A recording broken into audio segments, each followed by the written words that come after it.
Mesdames et messieurs, bonjour. Nous sommes le 4 février 2025. Bienvenue à chacun et à tous dans votre émission 5 sur 7 matin, le réveil matinal sur la chaîne de l'information, la chaîne du service public. Ce matin, nous parlerons environnement. William Apollinaire Choki sera là avec les autres chroniqueurs. Nous parlerons de l'importance et de la place des zones humides. Et d'ailleurs, j'en profite pour vous poser la question du jour. Vous le savez bien, mesdames et messieurs, nous vous associons à cette émission. C'est notre manière à nous, mesdames et messieurs, de vous impliquer dans ce programme télévisuel. Alors, à votre avis, quelle est la place ou quelle pourrait être la place et le rôle des zones humides dans l'embellissement de notre cadre de vie dans nos grandes villes? Comment est-ce que l'on pourrait exploiter les zones humides pour embellir davantage nos grandes villes dans notre pays? Alors, avant de venir sur le débat, voilà la question de ce jour.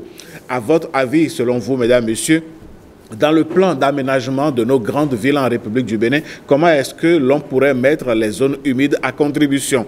Quelle pourrait être la place et le rôle des zones humides dans l'embellissement et l'aménagement de nos grandes villes? Comme nous voyons ailleurs, c'est toujours bien joli à voir. On pourrait le faire aussi chez nous. Alors, comment est-ce que l'on pourrait le faire? Vous avez certainement des avis. Vous allez sur nos plateformes digitales et puis vous faites vos analyses, vos commentaires, vos suggestions et nous allons les partager avec nos amis téléspectateurs. Avant d'en arriver là, vous savez bien que le premier pas dans cette grande célébration, c'est bel et bien le premier rendez-vous de l'information et ça va être tout de suite juste après ce tapis.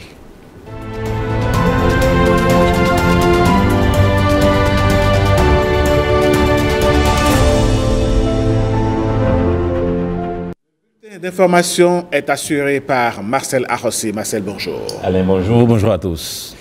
Alors, vous êtes bel et bien au poste, Marcel, ce matin pour nous livrer les informations. Bienvenue donc au premier grand format de l'actualité sur votre télévision. Pension de retraite du fonctionnaire, précieuse soupape pour tenir la route quand on a presque tout donné ou presque tout retard pour y accéder à la pension peut entraîner des drames de vie, vous le savez très bien. À la bonne heure désormais au Bénin, aussitôt admis à la retraite, les fonctionnaires publics n'ont plus à vivre le cauchemar d'une longue et cruelle attente. Dès le premier mois, ils peuvent palper leur pension. Les réformes engagées par le gouvernement de Patrice Talon ont impacté tous les secteurs d'activité. Dans le domaine de la sécurité sociale, les délais de liquidation et de paiement des pensions, aussi bien pour les agents de l'État que pour les travailleurs du secteur privé relevant du régime de la Caisse nationale de sécurité sociale, ont été réduits. Moi, je suis admis à la retraite le 1er mai, mais la CNSS m'a appelé en juillet et il m'a donné une note de notification de ma pension, le montant que je dois prendre. Et sur la même note, on m'a fait le rappel du second mois. Donc le montant que je dois prendre, c'était une surprise pour moi. Madame la ministre, les réformes sont bonnes et belles. Je dis bien que les réformes sont belles et bonnes. Du moment où moi, Zanou Lucien Viro, j'ai reçu mon livret, il y a 3 jours, on m'a appelé le vendredi de venir au ministère avec 3 photos. Je suis allé au ministère des Finances le lundi à 8h45, mais je suis debout là quand on m'a remis mon livret. J'étais à la maison, un jour on m'a appelé que le lendemain de se présenter à la caisse. Je suis parti, on m'a donné le papier avec un chèque. J'ai des collègues qui sont partis, mais un mois après, ils ont eu ça. Avant, les gens ne font pas de visites. On les laisse après, peut-être il est mort, et puis on prend sa pension pendant la personne est déjà morte. Maintenant, avec votre réforme, votre système, maintenant, c'est bon. Des réformes qui méritent l'admiration des retraités. J'ai trop apprécié le fait qu'on n'a plus besoin de se déplacer à la source avant de faire valoir ses droits. Un coup de chapeau pour tout ce que l'État a mis en place pour que cela se passe. C'était difficile pour nos parents. Aujourd'hui, c'est bon. Le gouvernement a fait l'effort de corriger ça. On doit tirer chapeau. Dans la vie, c'est ça. Il faut remercier. Qui c'est bon, il faut dire que c'est bon. Sincèrement, c'est bon. Je suis heureux. Vraiment, les mots me manquent pour vous dire merci et merci au président de la République. Désormais, Les retraités relevant du Fonds national de la retraite du Bénin perçoivent leur pension dès le premier jour du mois, suivant celui de l'admission à la retraite. Et pour les pensionnés relevant de la Caisse nationale de sécurité sociale, le processus est fini au bout de 3 mois. Les pensions sont attribuées soit par virement bancaire, soit par un transfert mobile. Dans le domaine donc de la sécurité sociale, nous avons travaillé à rendre la vie facile à nos retraités. Alors, les tracasseries ont été réduites et nous avons aujourd'hui, depuis leur maison, ils peuvent avoir leur pension directement à travers, disons, le PAMOMO ou bien à travers un virement bancaire, ce qui n'était pas le cas avant. Le mécanisme de coordination de liquidation des droits de pension permet aujourd'hui aux agents affiliés successivement au régime de la FNRB et de la CNSS de bénéficier d'une pension de retraite dès lors que le total de leurs années de service sous les 2 régimes est au moins égal à 15 ans. Et désormais, gérée par l'Agence nationale de l'alimentation et de la nutrition, la cantine scolaire est surveillée comme du lait sur le feu. Des manquements ou cas de disparition des produits sont sévèrement punis. Le directeur général de l'ANAM et la direction de la police républicaine veillent au grain. Cantine scolaire au Bénin, touche pas au repas des bouts de chou. Le sujet est signé Jérôme Humbo.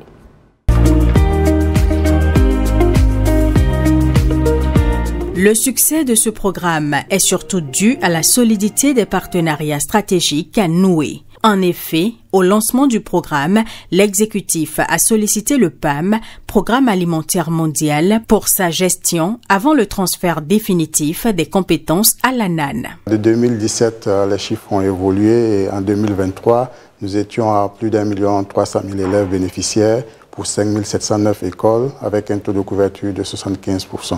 Donc ça, c'est déjà un aspect positif en termes d'évolution. Le PAM ne va pas totalement abandonner le secteur. Le PAM va continuer à conseiller l'agence en tant qu'institution réputée dans ce type de secteur de l'alimentation et de la nutrition. Et le PAM pourra également continuer à mettre en œuvre quelques projets pilotes financés par certains partenaires. L'idée, c'est d'expérimenter certains dispositifs et de pouvoir les reverser après à l'agence. Les populations doivent désormais comprendre que leur rôle est crucial. Elles doivent assurer la mobilisation des ressources complémentaires attendues et la veille pour que le dispositif bénéficie d'un contrôle citoyen adéquat et dissuasif. Les engagements que le gouvernement a pris dans ce sens, c'est 3 éléments que le gouvernement va faire en complément de l'apport des vivres secs que nous mettons actuellement à la disposition des écoles.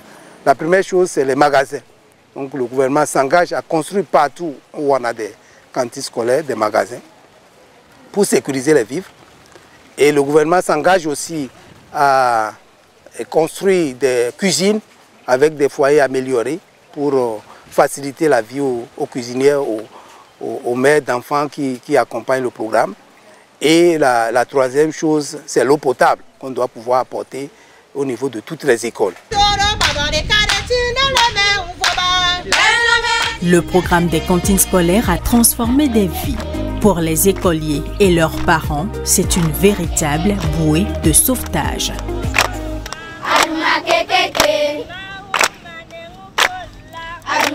Le président Patrice Talon, dans sa volonté de transformer profondément le Bénin, a fixé un cap audacieux pour 2025, assurer à 100% la couverture des écoles des zones rurales. Un engagement traduit en actes dans les prévisions budgétaires de 2025, prouvant une fois de plus la priorité accordée à l'éducation et à la nutrition des plus jeunes. Les dotations arrivent à temps et le comité de gestion joue son rôle.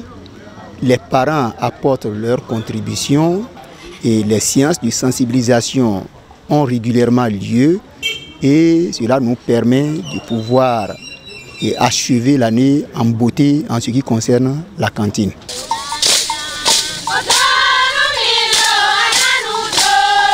On prépare bien pour les enfants mangent avant de rentrer à la maison. Donc nous sommes contents. Les mamans, les papas, on est tous contents de la cantine. Parce qu'avant, les enfants n'acceptaient pas vous venir à l'école comme il le faut. Maintenant, à cause de la cantine, nous sommes tellement contents, comment vous aussi, vous êtes contents. À l'heure de pause, quand ils finissent de manger, ils se reposent un tout petit peu. Allez, paf, c'est les cahiers. Ils reprennent leurs cahiers et commencent par réviser les leçons. La cantine scolaire, je dis toujours que c'est ça qui a permis d'avoir de bons résultats. Au plan international, le Bénin a été reconnu comme champion mondial en alimentation scolaire. Et par 2 fois, le Bénin a été invité à participer au conseil d'administration du programme alimentaire mondial à Rome. La coalition mondiale pour l'alimentation scolaire a désigné le chef de l'État béninois comme champion mondial pour l'alimentation scolaire. Si l'on considère l'ensemble des financements disponibles, le programme des cantines scolaires est déployé actuellement dans 5875 écoles, ce qui correspond à un taux de couverture d'environ 80%. Les ressources mobilisées sont fortement réinjectées dans l'économie locale. À titre illustratif, c'est près de 10 milliards de francs CFA qui ont été consacrés aux achats de vivres locaux en 2023, dont plus de 2 milliards aux petits producteurs. Les ressources servent également au paiement des salaires des nombreux jeunes recrutés par le programme, au paiement des transporteurs et des cuisinières, ce qui génère une véritable économie circulaire. Le Bénin d'aujourd'hui forme, grâce à ce programme, les leaders de demain.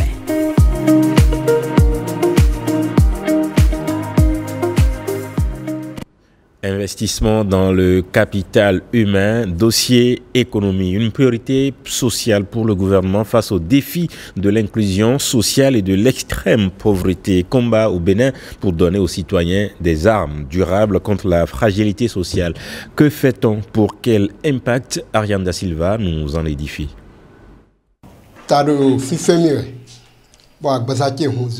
Je faisais de la fièvre et j'avais des maux de tête à tel point que je perdais l'appétit. Je me suis rendu à l'hôpital et j'ai présenté cette carte aux médecins. Je leur ai expliqué que je n'avais pas de sous sur moi et ils m'ont soigné gratuitement. Emmanuel fait partie des nombreux bénéficiaires du projet Arche, Assurance pour le renforcement du capital humain dans son volet Assurance Maladie. L'un des projets phares conçus pour accompagner les populations vulnérables et leur garantir une protection sociale. Mais pas seulement, puisque ces dernières années, de nouveaux projets et programmes ont vu le jour au profit des Béninois. Il s'agit entre autres du projet de promotion du genre et de l'autonomisation des femmes, du projet Suède pour l'autonomisation des femmes et le dividende démographique et le microcrédit. J'ai bénéficié du microcrédit en 2022. Je ne vous le cache pas, j'ai vraiment aimé. C'est une très bonne initiative. Dès lors que l'État met à la disposition de ces acteurs économiques ces montants, ça leur permet quand même de tourner une activité. Ça leur permet d'aller au marché, de faire de l'achat et de la vente. Vous allez voir derrière eux plusieurs personnes qui mènent dans leurs mains. Ces activités leur permettent alors de créer de la valeur ajoutée, de participer à la relance de l'économie à moyen terme et à court terme et leur permettent également de subvenir à leurs besoins. À tout cela s'ajoute le projet de supplémentation nutritionnelle des 1000 premiers jours et le programme de filet de protection sociale dénommé Besoké. Ce nouveau programme va pouvoir atteindre 150 000 ménages pauvres d'ici 2026 pour un montant de 14 milliards de francs CFA. Donc, c'est le nouveau projet de filet socio-productif. Il y a des transferts mensuels de 10 000 francs CFA à ces ménages pauvres pendant 9 mois. Et au 6e et au 9e mois, ils ont des acomptes encore de 50 000 francs CFA et des liens transversaux avec les microcrédits. Pourquoi ? Parce que l'accompagnement qui sera vraiment personnalisé dans toutes les communes par les guichets uniques de protection sociale, c'est pour permettre à ces fonds de servir pas seulement à la subsistance alimentaire, mais de pouvoir mener des activités génératrices de revenus. À travers tous ces projets et programmes, le gouvernement du président Patrice Talon investit dans son capital humain.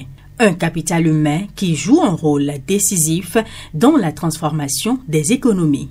Le capital humain, c'est l'ensemble des dépenses que vous faites aujourd'hui et qui touchent le potentiel humain Quand on parle de l'investissement du capital humain, c'est de l'investissement immatériel, c'est-à-dire dans la formation, l'éducation. C'est d'abord une activité souveraine de l'État qui lui permet naturellement d'investir dans ces ressources humaines. L'État gagne beaucoup parce que ça permet déjà à l'État d'avoir des ressources humaines de qualité et de parvenir également à créer beaucoup plus de la valeur. Une ressource bien formée est en mesure vraiment d'accroître la compétitivité de l'État. Selon la Banque mondiale, investir dans le capital humain équivaut à donner à tous la possibilité d'être en bonne santé et d'acquérir les connaissances et compétences nécessaires pour occuper les emplois d'aujourd'hui et préparer ceux de demain. Parlons de bonne gouvernance à présent et prenons la direction de Boycon dans le département du Zou où une cinquantaine de jeunes renforcent leurs compétences en leadership. Ils s'approprient les techniques d'une bonne participation citoyenne aux affaires publiques impulsée par l'Association béninoise de droit constitutionnel. Cette initiative s'inscrit dans le cadre du programme With Civic Engagement Pierrette Adayossi. Le futur du leadership est... Ils sont des responsables d'associations de jeunes et d'organisations de la société civile, des représentants de partis politiques aussi, à prendre part à cette session de renforcement de capacités. Ces jeunes sélectionnés suite à un appel à candidature viennent de tous les départements pour se familiariser avec les notions de gouvernance et de la démocratie. Ils nous viennent des partis politiques, le parti BR, donc Bloc républicain, IPR, Mouel Bénin, et les organisations de la société civile.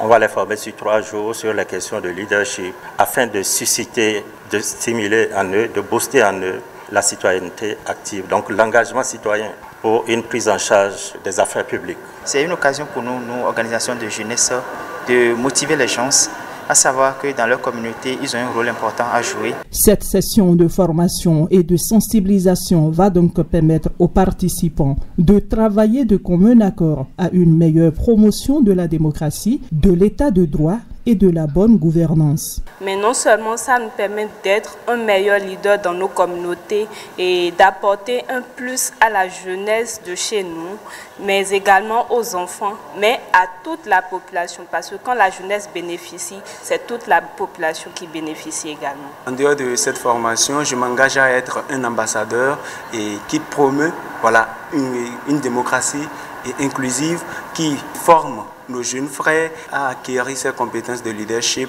dans leur vie quotidienne. Et je suis très heureux que des jeunes aujourd'hui aient cette opportunité d'échanger avec les adultes, de recevoir des communications qui tendent à les faire aimer la démocratie, qui tendent à les faire aimer la politique, qui tendent à les faire aimer simplement le goût du risque, le risque de prendre la responsabilité au nom des autres. Je pense que c'est une très bonne chose. À l'issue des 72 heures de travaux, une charte de la jeunesse sur la participation citoyenne sera élaborée. Elle sera suivie d'une campagne de sensibilisation à l'endroit de toutes les couches de la population. Un colloque international pour rendre hommage au brillant philosophe béninois, le professeur émérite Paulin Hontondi, à l'occasion du premier anniversaire de son décès. Plusieurs institutions universitaires au Bénin et en France organisent du 3 au 5 février 2025 une rencontre sur l'œuvre de l'illustre disparu. L'université d'Abomey-Calavi en a accueilli les instances inaugurales. L'ouvrage qui lui a valu d'être lu et connu de par le monde sur la philosophie africaine est classé parmi les 100 meilleurs livres africains du siècle. Philosophe béninois de renommée internationale, le professeur Paulin Hontondi a tiré sa révérence le 2 février 2024. Il est célébré à l'occasion du premier anniversaire de sa disparition. De son vivant, il a réussi à combiner réflexion philosophique et engagement politique. L'exigence et l'espérance.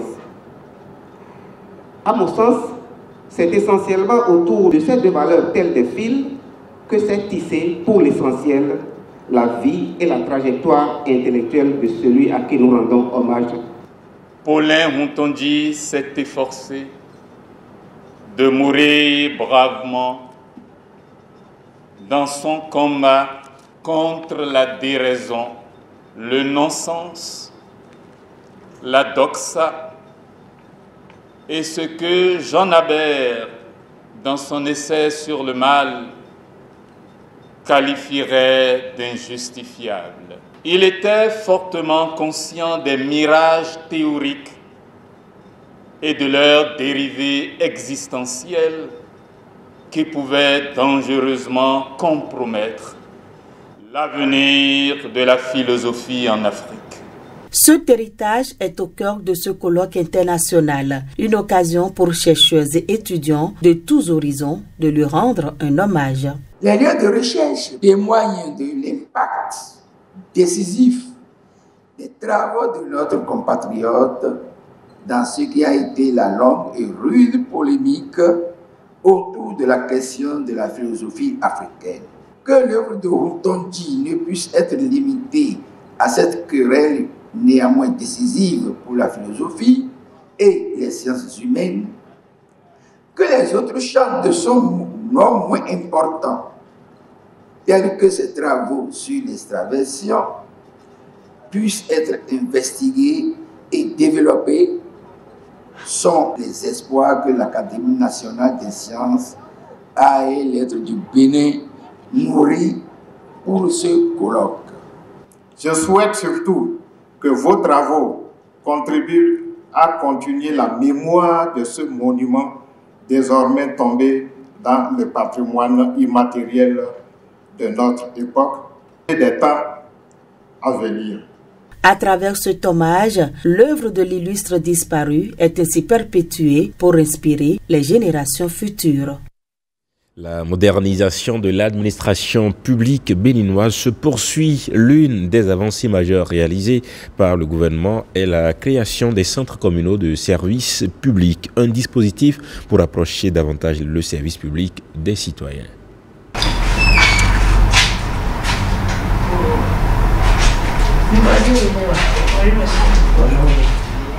Les centres communaux de services publics, un des plus gros défis relevés par le ministère du Travail et de la Fonction publique. Désormais, plus besoin de braver de longues distances pour bénéficier des services publics. Tout se rapproche de l'usager. Alada est une ville carrefour. Il y a les gens qui quittent Tofo, tout ça là, qui doivent quand même venir normalement bénéficier de ce centre. Vous savez, aujourd'hui, le numérique faisant le pas sur l'homme, tout ce qu'il faut faire, aller à Cotonou dans les services, demander un service et faire le contournement de tout un bureau, on dit vous revenez demain matin et tout, on le fait en un clic. Et ce qui est bien ici dans ce centre est que quand vous relayez l'information est allée droit à qui de droit. Et lui, derrière, il a une obligation de réponse. À Covey, le dispositif est aussi présent pour satisfaire les populations du zoo. Ce qui fait d'ailleurs la joie des usagers clients. Ce qui fait ma joie principalement, c'est parce que avant, il faut voyager sur Porte-Nouveau. Et arriver là-bas, tu passes de bureau en bureau, tu peux faire au moins 3 à 4 déplacements. Or, c'est des déplacements à risque. Tu vas quitter Zayando pour aller à Porte-Nouveau. Avec l'avènement des centres communaux de services publics, vraiment, ça nous allège profondément la tâche et nous sommes vraiment contents. Du nord au sud, en passant par le centre, chaque citoyen peut désormais se rendre dans un centre communal le plus proche pour s'offrir des services de l'administration publique. C'est un dispositif qui est composé d'un écran de diffusion pour l'accès à l'information sur toutes les diligences que l'administration publique met en œuvre pour faciliter la vie à l'administré. Nous avons une bande tactile connectée qui est mise à la disposition des usagers clients, des citoyens pour pouvoir solliciter toute l'offre de services publics mise en ligne par l'administration publique. Vous avez un point focal titulaire, un point focal suppléant qui se relaie pour accueillir, orienter, assister l'usager. Il faut dire que ce dispositif, pour garantir la continuité de service, repose sur un champ solaire photovoltaïque qui donne à chacun de ces centres communaux de services publics une autonomie complète, indépendamment du site qui l'héberge. Un dispositif fiable qui garantit non seulement une satisfaction absolue à l'usager, mais qui réduit surtout les risques liés à la sécurité routière. Du marathon international Biv Best reprennent bientôt à Cotonou. Les organisateurs étaient face à la presse pour en donner le programme. Voici quelques détails. Marathon Biv Best, une compétition sportive internationale. Chaque année, les amoureux de la course à pied et de la marche se retrouvent à Cotonou pour des découvertes et aller au-delà de leurs limites. Une initiative de l'ONG Bivebest. Ce matin, nous avons présenté les différents parcours, les différents circuits. Nous avons insisté sur la sécurisation qui est en train d'être finalisée avec les sapeurs-pompiers, avec la police républicaine. Nous avons présenté les innovations. Cette année, nous aurons le marathon, c'est-à-dire la course des plus jeunes qui aura lieu le 14 février. Nous aurons aussi l'innovation du 21 km à la marche. Et bien entendu, nous avons dit que des milliers de personnes se sont déjà inscrites, aussi bien pour les marches que pour les courses, et que nous attendons tout le monde le 16 février prochain à la place de l'Amazone pour une belle fête de la course et de la marche. L'événement est soutenu par la mairie de Cotonou. La ville de Cotonou est prête à accompagner cette ONG à travers les activités du 14 au 16 février 2025 prochain. Je profite de l'occasion pour remercier le président de l'ONG, le président du conseil d'administration et les membres du comité d'organisation. Marathon Bivebest Cotonou 2025, c'est aussi des innovations comme le village du marathon qui va se tenir du 14 au 16 février avec des artistes comme Vano Baby, Connes Edon ou encore Instime et Gis. CAN Maroc 2025, vous savez qu'elle démarre en décembre prochain. Mais en attendant le coup d'envoi, la compétition se joue déjà sur la toile. C'est la CAN avant l'heure, nous raconte Stanislas Linkmont. Les groupes de la phase de poule de la CAN Maroc 2025 connus, la compétition se joue déjà hors stade. La plupart des matchs virtuels opposent les supporters des pays dits très forts dans le groupe D à ceux du Bénin. On est déjà qualifié. Le Bénin et le Botswana ont aussi des équipes de foot, écrit un internaute. Un fan de la République démocratique du Congo poursuit. On chicote le Sénégal, le Botswana et le Bénin. Erreur. Un peu d'humilité quand même, conseillent les fans de l'équipe béninoise. Ces derniers ne faiblissent pas. Ils seront surpris. Le Sénégal même le sait. Ils n'ont qu'à poser la question à la Côte d'Ivoire et au Nigeria. Réagit un supporter des Guépards du Bénin. Le match virtuel devient un challenge audiovisuel fait de moquerie. Tiens, avec toutes les souffrances que le Bénin a dû endurer pour se qualifier pour la CAN au Maroc, on peut les mélanger avec Sénégal, RD Congo. Les Béninois répliquent, le Bénin sera deuxième de ce groupe et non un meilleur troisième. Avant de critiquer les gars, je vous invite à aller voir les derniers résultats du Bénin. C'est simple de parler d'un pays qu'on ne maîtrise pas. Je vous invite à aller voir nos derniers résultats qui on a déjà battus. Et après on parle. Au revoir. Dans cette ambiance de bataille virtuelle, de nouveaux soutiens se manifestent. Comme le Togo a refusé de se qualifier pour la CAN et que mon second pays, le Ghana aussi, est éliminé, voilà, j'ai choisi de soutenir les Béninois à la CAN 2025.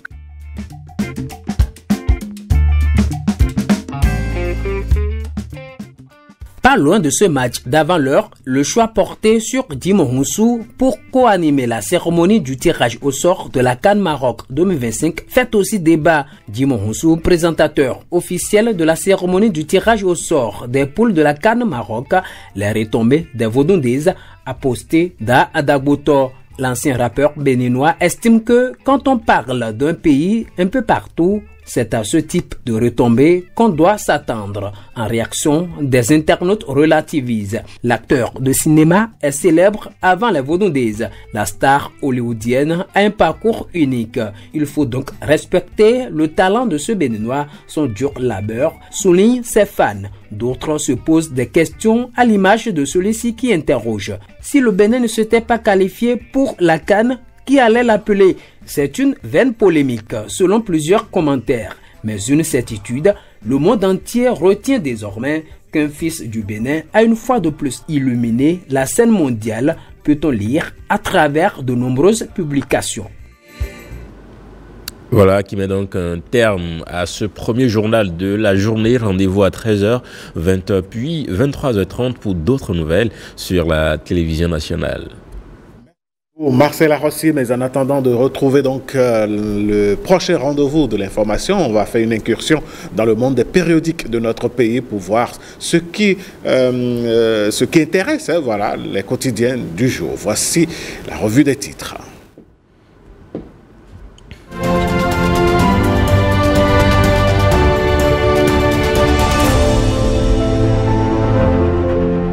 Que peut-on se mettre sous la dent avec les quotidiens de ce matin, Marcel? Voici donc à la une des quotidiens parus et parvenus à notre rédaction aujourd'hui, 4 février 2025. En attendant la revue de presse, nous démarrons par le quotidien de service public.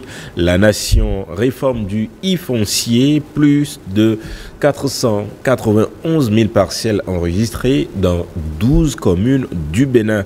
Pour non-respect de leurs obligations de couverture, les réseaux MTN et Move sont sanctionnés selon la Nation. Fraternité, acteur clé des réformes politiques sous la rupture, Humbedi crache dans sa propre soupe.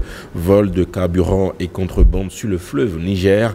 Pas de liberté pour les mises en cause selon Fraternité. Matin libre contre l'exclusion et pour les libertés, Humbedi. Pourquoi maintenant? Point d'interrogation. Le matinal, réaction sur l'actualité nationale. Adrien Humbedi confirme son inconstance politique. L'homme visiblement rattrapé par ses vieux démons.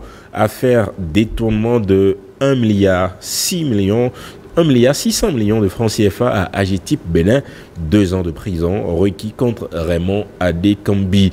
L'emblème du jour, gouvernance et dialogue citoyen, talon en tournée nationale dès avril 2025 pour écouter et agir. L'économiste du Bénin, adhésion à l'Open Government Partnership, le Bénin réaffirme son engagement pour une gouvernance transparente. Wakatira Kagame Tshisekedi annoncé en Tanzanie qui ira, qui n'ira pas. Le président rwandais Paul Kagame et son homologue congolais Félix Tshisekedi sont annoncés en Tanzanie ce samedi 7 février. De toutes les façons, une énième tentative donc de rabibocher les deux voisins afin qu'ils se parlent dans la perspective de trouver une solution au conflit qui les oppose. Le pays, proposition égyptienne pour la résolution de la crise israélo-palestinienne, une couleuvre difficile à avaler pour Israël. Voilà pour les titres, la revue de presse dans un instant. Merci Marcela Rossi. On prend rendez-vous donc vers la fin de l'émission pour avoir de plus amples détails avec les quotidiens. Ce matin, mesdames et messieurs, nous allons marquer une pause pour vous retrouver juste après. Vous êtes de nationalité béninoise, vous êtes âgé de 18 à 40 ans, vous êtes titulaire d'un diplôme de l'enseignement supérieur, bac professionnel, BTS ou DUT, licence professionnelle ou DTS, master ou ingénieur, vous êtes en quête d'un emploi ou d'une bonne expérience en entreprise en vue de votre insertion professionnelle, vous êtes immédiatement disponible, vous pouvez faire partir des 2000 bénéficiaires pris en charge chaque année par le gouvernement à travers le programme spécial d'insertion dans l'emploi. Pour ce faire, rendez-vous sur le site www.psie.bj. Remplissez les champs destinés aux candidats à l'emploi, inscrivez-vous et soumettez votre dossier. La suite réservée à votre dossier vous sera notifiée par SMS, par mail ou sur votre compte utilisateur PSIE que vous êtes invité à consulter fréquemment.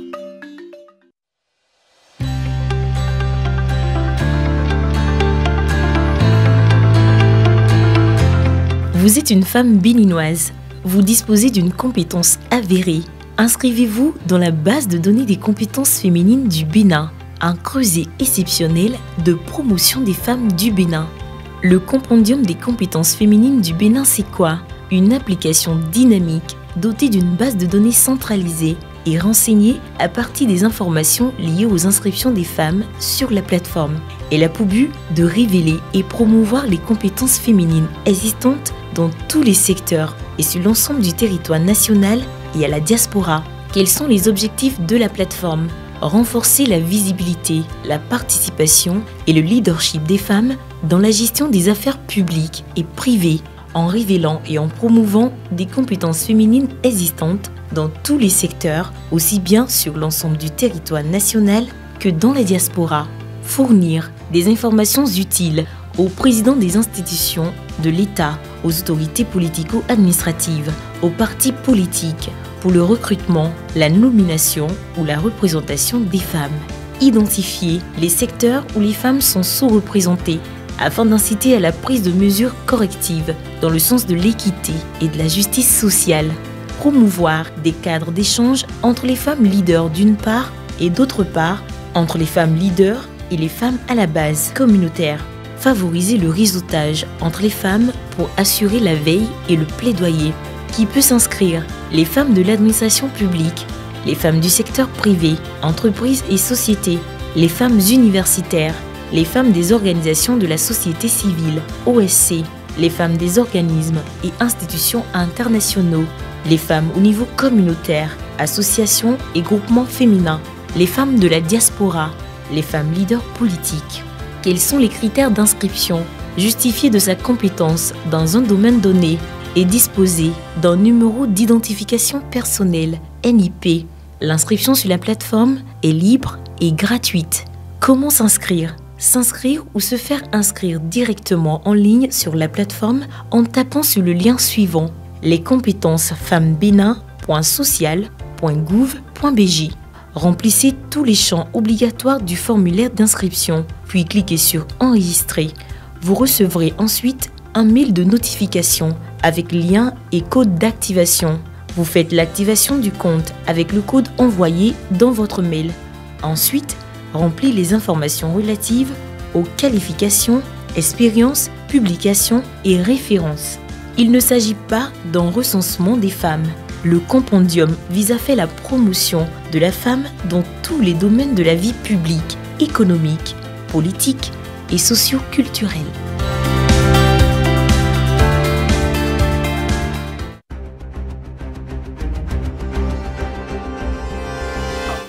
Levons-nous comme un seul homme pour combattre le mauvais traitement, les viols, le mariage des filles mineures et les violences sexuelles qui sont des pratiques brisant la dignité humaine.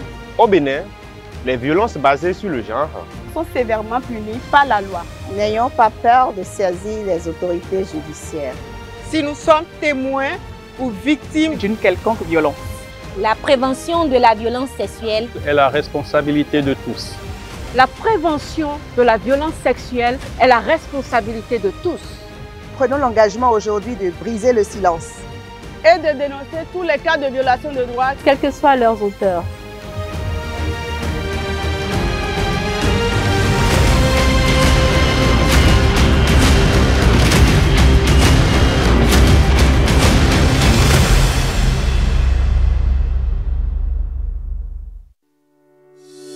Comment faire une dénonciation auprès de la cellule d'analyse et de traitement des plaintes et dénonciations des faits de corruption? 1. Rendez-vous sur le site web www.dénonciation.bj depuis votre navigateur. 2. Cliquez le menu dénoncer dans la barre de menu. 3. Remplissez le formulaire de dénonciation qui s'affiche avec des preuves, si vous en avez, et renseignez un code secret à 4 chiffres qui vous permettra de suivre votre dénonciation. 4. Déclinez votre identité si vous le souhaitez ou continuez en tout anonymat. 5. Notez le code de suivi qui s'affiche sur votre écran pour suivre le traitement de votre dénonciation. 6. Enfin, si vous aviez renseigné une adresse email valide, vous recevrez une notification dans votre boîte email avec le code de suivi. Vous pouvez aussi appeler gratuitement le numéro 155 pour soumettre vos préoccupations. Tous ensemble, œuvrons pour la consolidation de la bonne gouvernance au Bénin.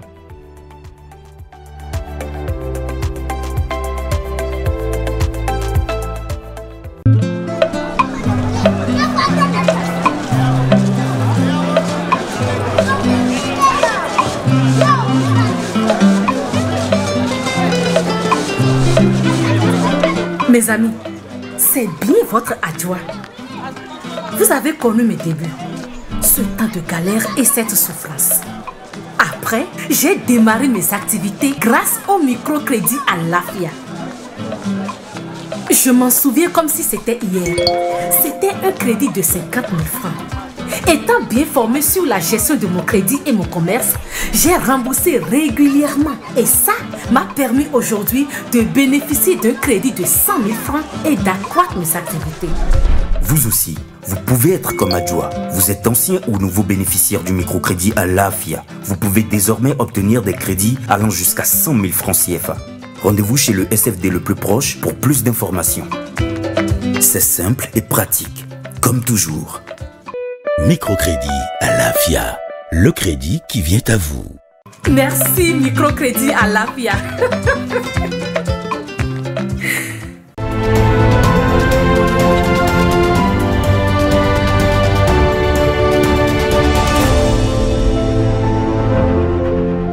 Retour au plateau pour parler environnement aujourd'hui. Eh bien, vous le savez, hein, nous l'avons dit à l'entame de cette émission, on parlera des zones humides et de leur importance. Et celui qui en parle le mieux, vous le connaissez très bien, c'est Monsieur Environnement Maison, Apollinaire William Joki, bonjour. Bonjour, Alain Souchouba. Vous avez décidé de nous entretenir ce matin. Tout à fait, on parlera des zones humides. Exactement. D'accord. Elles sont au cœur de notre alimentation et plus encore de la fourniture d'eau potable de l'humanité, des écosystèmes pour la plupart en souffrance dans nos différentes localités. Nous voulons bien sûr évoquer des questions cruciales. Excusez-moi un peu. Quel est ce chat qui se glisse là? Au Bénin, quel est l'état des lieux de ces milieux variés, littoral avec ses mangroves, des forêts marécageuses? Nous allons trouver des réponses avec un spécialiste des zones humides, un ingénieur agronome, El Hadj Daoudali. Bonjour. Bonjour, M. Choki. Merci d'accepter notre invitation. Tout plaisir pour moi. Alors, on dit que les zones humides sont des espaces exploités ou non, habituellement inondés ou gorgés d'eau douce, salée ou saumâtre, de façon permanente ou temporaire, ou dont la végétation, quand elle existe, est dominée par des plantes hygrophiles, des plantes bien sûr qui aiment l'eau. Une définition que vous acceptez aussi, M. Daoudali? Bien sûr. Peut-être on peut aller même plus loin. Ouais. Il y a tout ce qui est biodiversité qui se trouve dans cet écosystème-là. Et lorsqu'on parle de biodiversité, vous avez une variété d'espèces, que ce soit végétales, animales, aquatiques, aviaires, et tout ce qui s'ensuit. Lorsque vous mangez du poisson, le poisson vient de quelque part. Tout à fait. Il vient des zones humides. Lorsque vous prenez le tifa, qu'on prend pour faire les nattes, ça vient d'où? Des zones humides. Des zones humides. Lorsque vous prenez le jonc, ça vient des zones humides. Le jonc, c'est quoi déjà? Le jonc, c'est... Moi, je connais, mais je voulais quand même qu'on explique davantage à nos téléspectateurs. C'est des plantes végétales que dans les villages, enfin dans les zones humides, les parents ont l'habitude de couper. On fait sécher et on tisse les nattes. Lorsque vous allez dans la région de Ouida, Grand Popo, c'est un peu plus présent là-bas. Alors que dans les zones de l'Ouémé ici, vous avez plutôt les tifas qui sont des plus plats et avec lesquels on fait également des nattes. C'est avec ça même qu'on fait les paillotes pour nos agro. Exactement. Même ici à Cotonou, on trouve même dans certaines... Et il y a le Agla qui est un quartier spécial de tifa. Oui, Agla. Et le tifa joue un rôle important dans le maintien de l'équilibre écologique. Parce que le tifa permet d'absorber les métaux lourds qui se retrouvent dans ces écosystèmes. Donc ça permet de purifier l'eau avant que l'eau ne percole et à alimenter la nappe phréatique. Vous vous êtes lavé ce matin. Vous avez ouvert le robinet. Ben oui. Mais ce n'est pas la SONEB qui a mis l'eau dans la nappe phréatique. C'est les zones humides qui ont gardé l'eau. Il n'y a pas eu pluie aujourd'hui. Non. Il y a eu pluie peut-être il y a 3-4 mois. Mais les zones humides ont gardé l'eau, ont filtré l'eau, ont laissé l'eau percoler pour aller alimenter la nappe phréatique que la SONEB a pompée pour distribuer à la communauté. Donc les zones humides jouent un rôle tellement important que si nous ne prenons pas garde, nous allons nous créer des problèmes pour l'avenir. Alors, je vais mieux quand même qu'on fasse un peu un état des lieux de ces zones humides. Je sais qu'au Bénin, on en a beaucoup. J'ai parlé du littoral, des marécages, des forêts marécageuses. Est-ce qu'on pourrait dire que chez nous ici, nous avons encore compris, ou du moins on a déjà compris l'importance de tous les services que nous offrent ces zones humides? Je vais comprendre la griffe. Ouais. Parce que nos pratiques quotidiennes font que ces zones humides-là sont très menacées par les activités humaines. Notamment les constructions que nous faisons aujourd'hui. On attend, lorsque l'eau se retire un peu, on comble et on construit dessus. Et là, la zone humide ne peut plus jouer son rôle. Donc la zone humide est appelée à disparaître. C'est parce que les zones humides de Cotonou, on les a tuées. J'ai un ancien patron qui l'appelait les zones humides mortes. De Cotonou. Oui. Parce qu'on n'est pas arrivé à préserver l'écosystème. On a laissé les populations s'installer, boucher ces zones humides-là. Et la fonction que la zone humide doit jouer à plein, elle ne peut plus jouer. Je rappelle que plus de 60% de la ville de Cotonou est constituée de zones humides. Oui, mais comment on dit Saint-Jean là? Comment on appelle Saint-Jean Bagoudo? Bagoudo, voilà. Est-ce qu'il y a encore de Bala? Il n'y en a plus, justement. Il n'y en a plus, donc on a comblé. L'étoile rouge. C'était des zones humides. C'était des zones humides. Regardez les travaux actuellement qu'ils sont en train de faire. Lorsque même ils creusent, ils voient que c'est un amas de végétaux dont on a oublié de dégager tout ça pour trouver la terre ferme avant de pouvoir faire les routes qui sont en cours. Donc ça fait que lorsque vous allez dans Agla, vous quittez Figueroa Carrefour pour aller vers Godobin Magasin. Moi, je prends le temps de m'arrêter un peu, de voir les travaux que les gens sont en train de faire et de regarder tout ce qu'on est en train de dégager. Ouais. C'est un amas de végétaux qui se sont constitués là. Je ne peux pas dire que c'est des polders, mais bon, ce n'était pas des tourbières. Mais est-ce qu'on pourrait dire que c'est des tourbières? Pourquoi pas? Un peu. Bon, si. Ils ont le temps quand même de s'amasser. Voilà, exactement. Donc, aujourd'hui, on est obligé de dégager pour aller trouver la terre ferme. Et c'est après ça qu'on met en place les ouvrages. Oui. Donc, ça fait que la zone humide ne peut plus jouer son rôle d'éponge, elle ne peut plus le jouer. Oui, moi, je veux bien me risquer une question à M. Daouda. Oui. Quand c'est comme ça, c'est quoi la conséquence? Demandez aux gens de la SONEB. Ils avaient l'habitude de pomper l'eau à une certaine profondeur. Aujourd'hui, ils sont obligés d'aller plus loin. Ça veut dire que la quantité d'eau que la zone humide offrait, elle ne peut plus offrir cette quantité-là. Mieux, on draine les eaux là vers le chenal de Cotonou, vers le lac Nokwe. Et ça part en fait dans la mer. Ça veut dire que nous sommes en train de perdre tout ce qui est eau et surtout la qualité, le rôle que jouent les zones humides dans la filtration de l'eau, dans l'épuration de l'eau. Lorsqu'on fait disparaître les végétaux qui ont l'habitude de pomper les métaux lourds, d'absorber les métaux lourds, les métaux lourds vont rester. Et là, nous-mêmes, nous accélérons la pollution de nos écosystèmes. Aujourd'hui, qu'est-ce que nous faisons? Nous comblons nos zones humides avec les ordures ménagères. C'est vrai qu'il y a la SGDS qui est en train d'enlever un peu aujourd'hui, mais il y a encore des endroits où vous voyez les gens font le comblement. Et après, on coupe, on met de la terre jaune dessus. Et on construit des maisons. Et on construit les maisons. Si vous regardez, lorsque vous quittez l'échangeur de Godobin pour venir vers le stade de l'Amitié, regardez, surtout du côté droit. Ouais. Regardez les maisons qui sont là. Elles sont comme ceci. Ouais. Elles sont un peu penchées, vous l'avez dit. Il y a même le Conseil des ministres, il y a quelques, je crois, 2 ou 3 ans en arrière, qui a pris une décision de démolir un immeuble qui était un peu en face de Canal 3. Là. Et après, les gens ont érigé encore un nouveau bâtiment. Parce que l'immeuble était complètement penché. Oui. Regardez derrière l'immeuble. Qu'est-ce que vous avez? C'est un bas-fond. C'est une zone humide.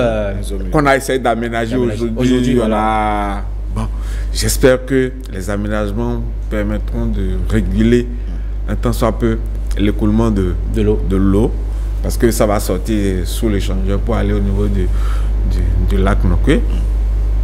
Mais là, nous perdons cette eau-là. Lorsque l'eau va dans le lac, c'est vrai que ça permet d'alimenter le lac et ça permet de monter. Mais ça va ira après dans la mer.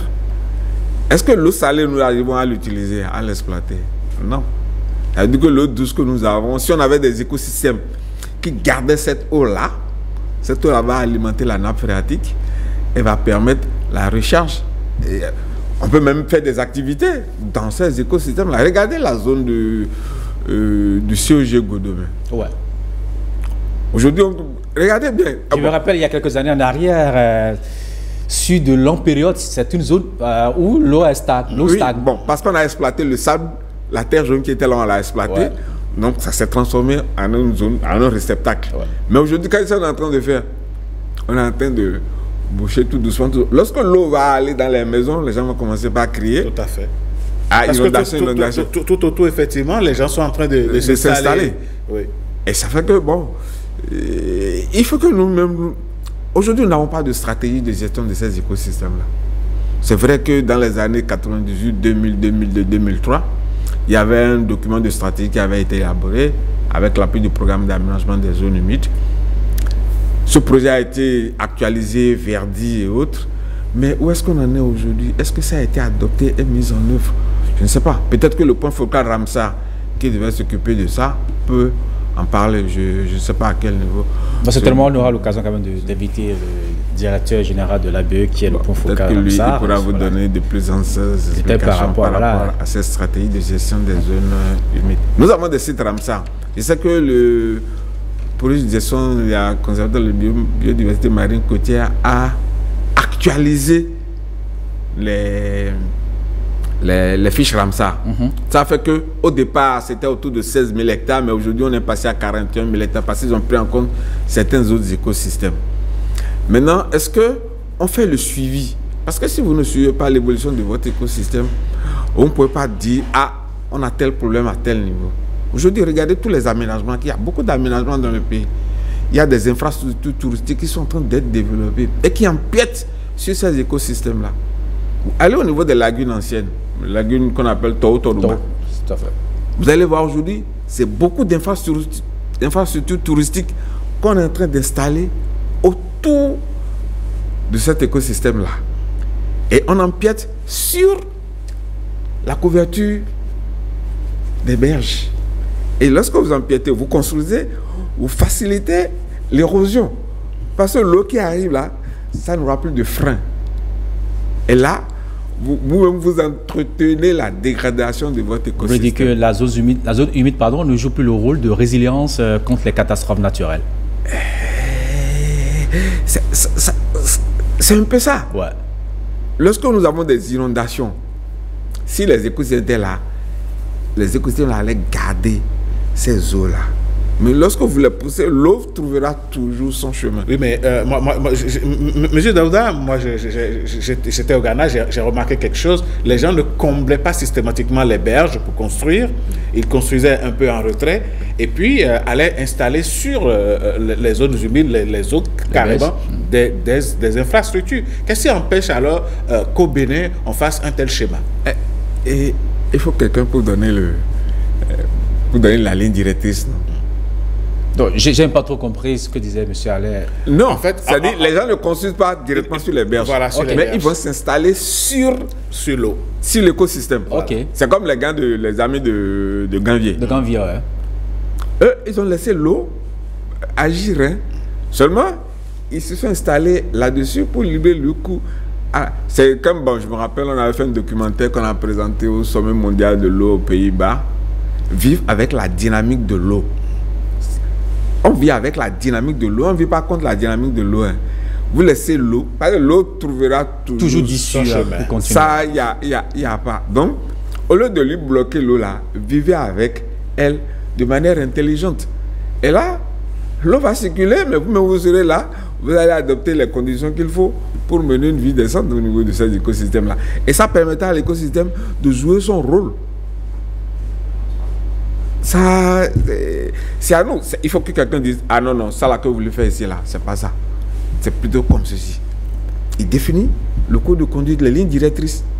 Si on avait une stratégie qui était mise en œuvre, suivie, hein, actualisée au jour le jour avec l'évolution du temps, bon, je crois que nos écosystèmes seront assez préservés. Mais aujourd'hui, vous savez qu'on a perdu une bonne partie de nos écosystèmes humides. Hein. Mais est-ce qu'on pourra encore sauver quand même ce qui est sauvable, j'allais dire? Je crois qu'il y a des dispositions qui sont en train d'être prises. Regardez par exemple la berge de Cotonou. Je voulais évoquer sur cette question. La berge aujourd'hui est une question. C'est les deux. Ce n'est pas l'autre sur laquelle on a mis la terre jaune. Hein. On a camouflé les problèmes. Parce que là encore, il y a des ordures qui sont. Oui, mais on n'a pas enlevé les ordures avant de. Non, mais il faut tout enlever. Il faut tout enlever. Et revégétaliser la partie, la berge, pour lui permettre de jouer son rôle. On a mis la terre jaune, on a déguerpi les gens, ok, c'est bon. Mais après, derrière la direction de la production halieutique, moi j'ai vu, c'est pas qu'on m'a dit, j'ai vu comment ils ont poussé. Regardez, regardez comment la berge est rentrée dans le chenal. Ouais. On a comblé tout doucement parce qu'il y avait un dépotoir sauvage là. Ouais. Et tout doucement, les gens ont poussé, et il gagnait. Et après, finalement, le monsieur a construit là, il a construit 2 entrées couchées. Et c'est là où la famille dort. Les pirogues arrivent, on stagne là, on stoppe là. Et puis il y a les huiles qui se déversent dans le plan d'eau. Et ça, vous regardez, lorsque vous allez là-bas, vous allez voir la qualité de l'eau qui est. C'est pas une qualité bonne pour les ressources halieutiques. Non. Donc ça, il y a moi, bon, je ne sais pas quel est le projet de gouvernement pour l'aménagement des berges. Est-ce que ça va être ce qu'ils ont fait sur la Corniche, qui va être fait là aussi? Je ne sais pas. Mais il faut revitaliser les berges et permettre à ces berges-là de jouer le rôle de frayère qui leur convient. Vous pensez qu'on peut aussi encore faire ce qu'on a fait au niveau de la Corniche, au niveau des berges Est et Ouest? C'est possible qu'on le fasse, c'est ça?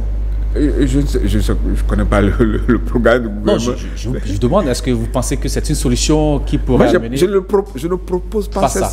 Okay, moi, je propose la revégétalisation des berges. Redonner son caractère naturel à l'écosystème. Même lorsque l'eau va venir, là, la végétation là, va freiner la vitesse et l'érosion là ne va pas être assez importante. Oui, mais M. Daouda, quand vous parlez comme ça pour le néophyte, pour quelqu'un qui ne s'y connaît pas, on peut vous opposer la question de savoir si on met vraiment du sable comme le gouvernement a fait au niveau de la belle lagunaire de Tokpa là, et on a dégagé les gens, le sable serait à même quand même d'arrêter le courant d'eau. Allez regarder la terre jaune qu'on a eu à mettre sur les berges au niveau du tout en train de disparaître. Il y a une bonne partie qui est partie. Parce que je ne dis pas que c'est pas bon, hein, mais on aurait pu peut-être mettre des vétivers, de gazon, ou essayer de trouver des espèces qui peuvent s'adapter là, et ça va permettre de freiner l'érosion. Mais si on met le dispositif qui a été mis sur la Corniche, ça veut dire que bon, il n'y a pas de souci, on a mis du béton, on a tout bloqué. C'est là. En fait, moi-même, les caniveaux qu'on fait, les caniveaux à ciel ouvert, on pouvait faire des aménagements et faire une revégétalisation que de mettre du béton. Je ne suis pas un spécialiste du BTP, mais moi, c'est parce que ce que j'ai vu, les Pays-Bas ont regardé, quand les Néerlandais ont regardé un peu la configuration du Bénin et ils l'ont comparé à leur pays. Et c'est à partir de là qu'ils ont dit, bon, on peut accompagner cela pour qu'ils puissent faire ce que nous avons essayé de faire. Lorsque vous regardez les digues, sur les digues, c'est des végétaux qu'on a mis sur les digues. C'est des végétaux, c'est vrai, ils ont fait beaucoup d'aménagements, ils ont quand même gagné sur la mer, mais ils ont adopté des attitudes où, bon, les végétaux ont joué leur rôle abondamment. Donc ça fait que l'écosystème peut toujours jouer sa fonction primaire, même si elle n'est pas totalement à 100% exécutée. Mais l'expérience des Néerlandais qu'on a pu le faire au niveau de Ruijo n'a pas trop marché.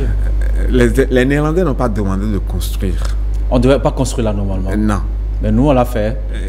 Parce que c'était la Socogim, Société de construction de gestion immobilière. Aujourd'hui les gens ont tous des problèmes à Ruijo. Toujours. Oui. Dès que l'eau arrive, ça monte. Ça monte et ça s'infiltre dans les appartements. Eux, il fallait faire l'extension du port de Cotonou. Ils ont dit, où est-ce que nous allons déposer le sable que nous allons extraire? Alors on a dit, on a mis c'est des gens de bus, hein, qu'on a mis, ça transportait le sable du port à là. C'est pas les camions qui ont transporté, hein.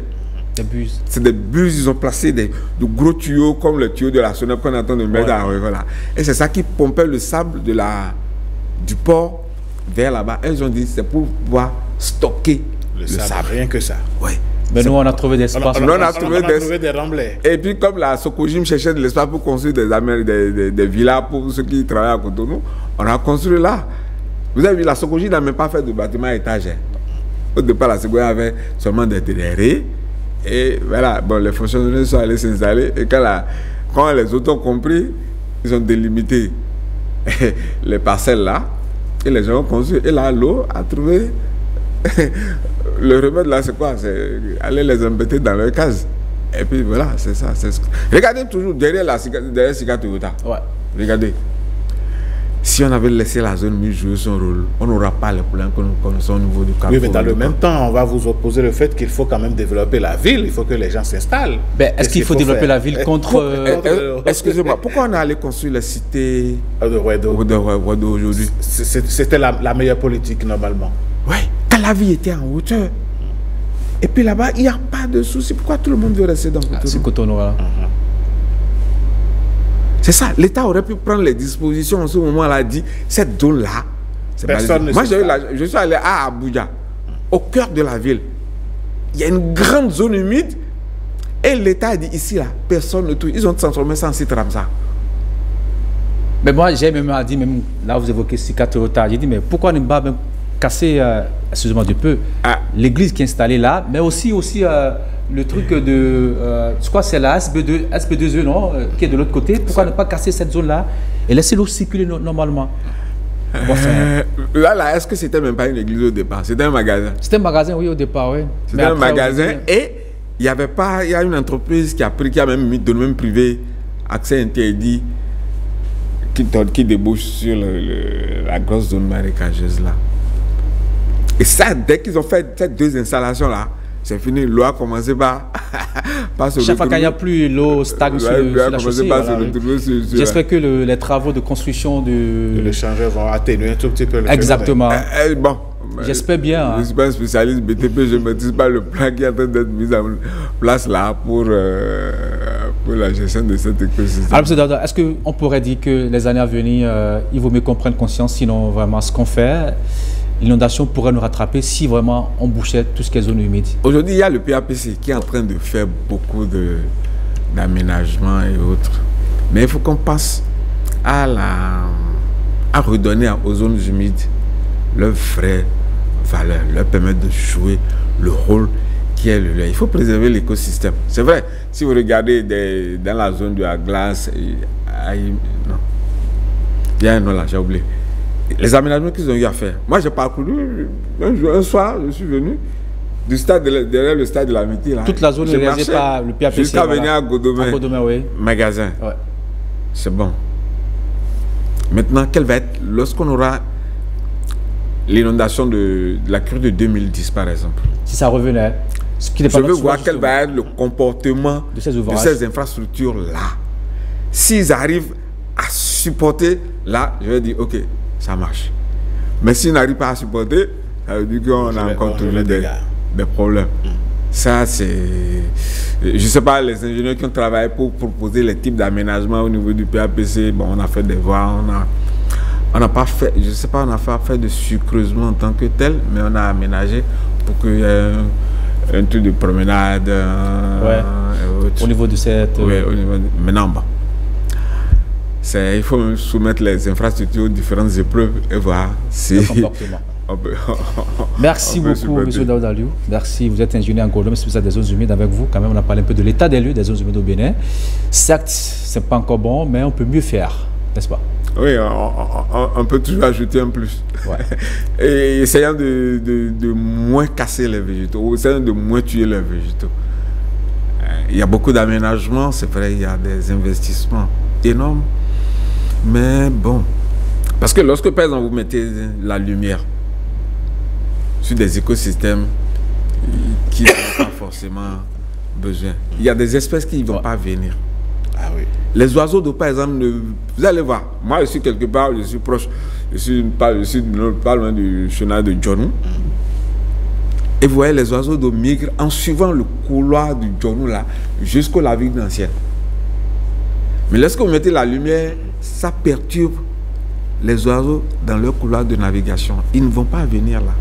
Ça veut dire que la biodiversité là, on l'a privé de cet écosystème là pour que les oiseaux là puissent vivre. Or, les oiseaux n'ont pas de frontières. Ces oiseaux là font 5 à 6 000 km par an pour venir se réfugier chez nous, pour se préserver un continent pour l'autre. Voilà, exactement. Donc, si nous avons...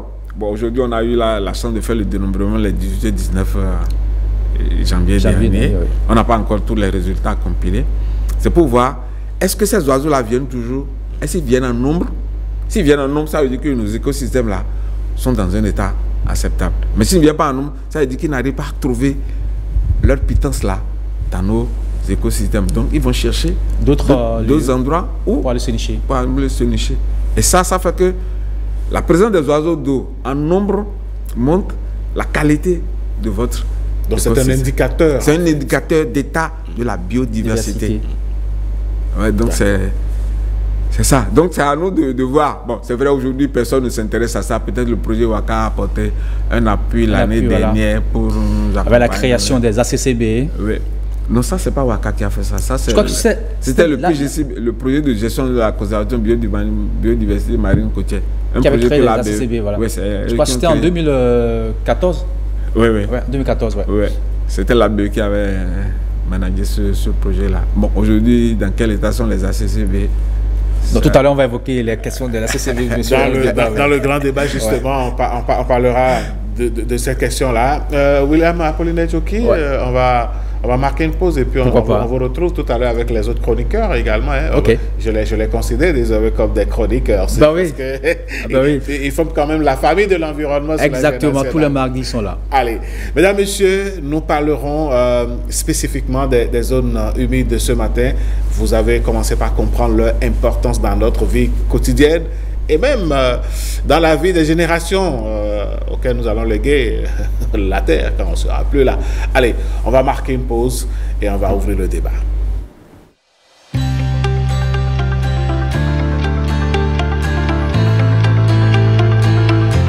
Vous êtes une femme béninoise. Vous disposez d'une compétence avérée. Inscrivez-vous dans la base de données des compétences féminines du Bénin. Un creuset exceptionnel de promotion des femmes du Bénin. Le compendium des compétences féminines du Bénin, c'est quoi?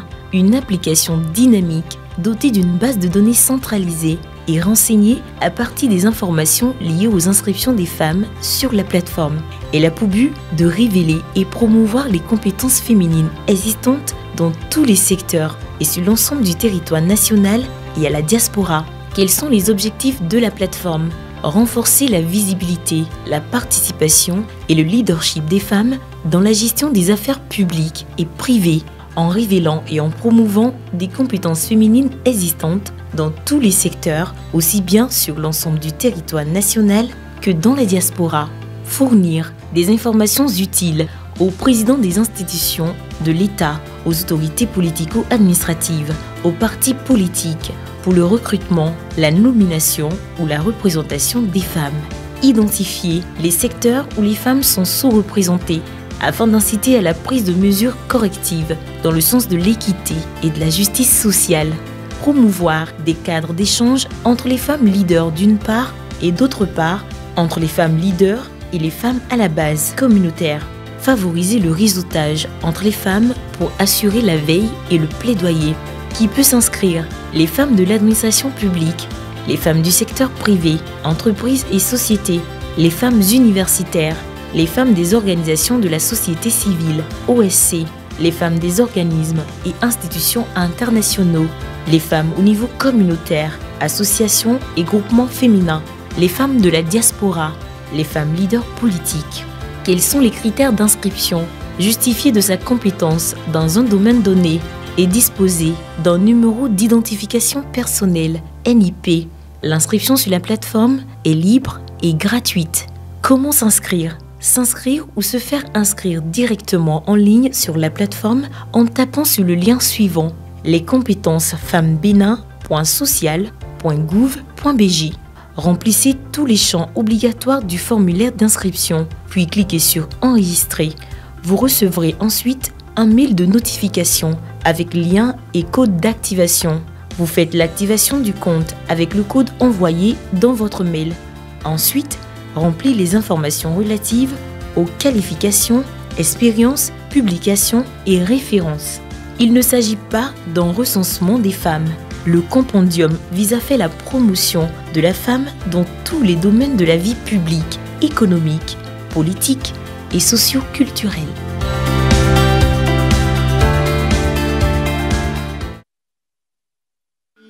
Vous êtes de nationalité béninoise, vous êtes âgé de 18 à 40 ans, vous êtes titulaire d'un diplôme de l'enseignement supérieur, bac professionnel, BTS ou DUT, licence professionnelle ou DTS, master ou ingénieur, vous êtes en quête d'un emploi ou d'une bonne expérience en entreprise en vue de votre insertion professionnelle, vous êtes immédiatement disponible, vous pouvez faire partir des 2000 bénéficiaires pris en charge chaque année par le gouvernement à travers le programme spécial d'insertion dans l'emploi.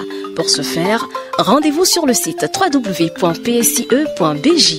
Remplissez les champs destinés aux candidats à l'emploi, inscrivez-vous et soumettez votre dossier. La suite réservée à votre dossier vous sera notifiée par SMS, par mail ou sur votre compte utilisateur PSIE que vous êtes invité à consulter fréquemment.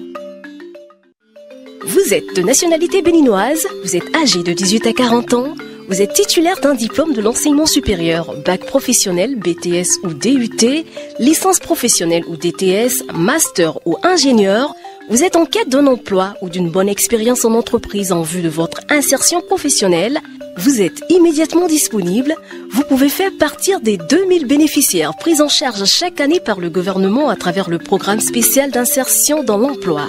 Pour ce faire, rendez-vous sur le site www.psie.bj.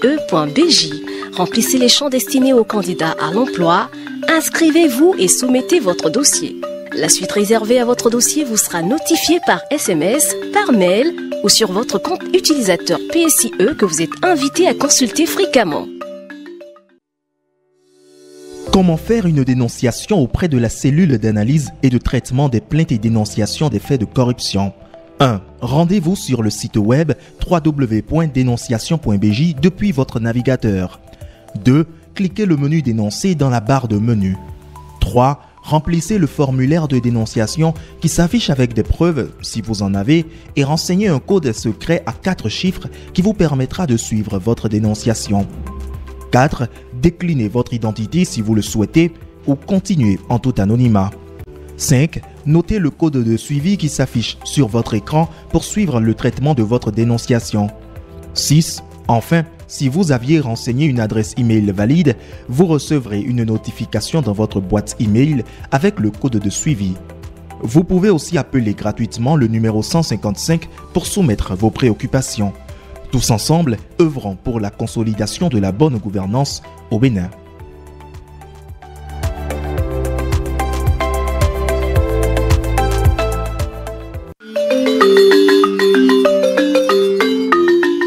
Vous êtes une entreprise publique ou privée légalement constituée au Bénin.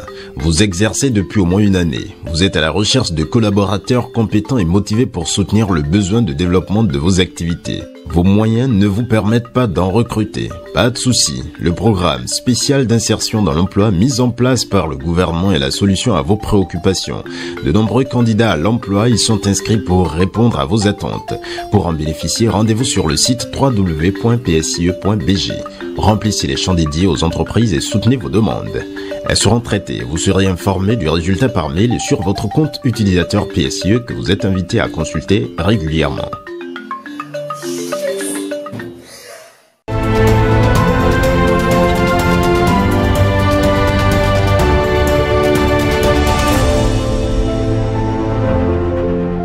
Le débat matinal porte sur les zones humides en général, mais en particulier nous allons parler de l'aire communautaire de conservation de la biodiversité ACCB de Vodunto. Est-ce que cet espace est soumis, disons, est sujet à danger? Est-ce que c'est une zone humide en danger? Pourquoi nous nous posons cette question?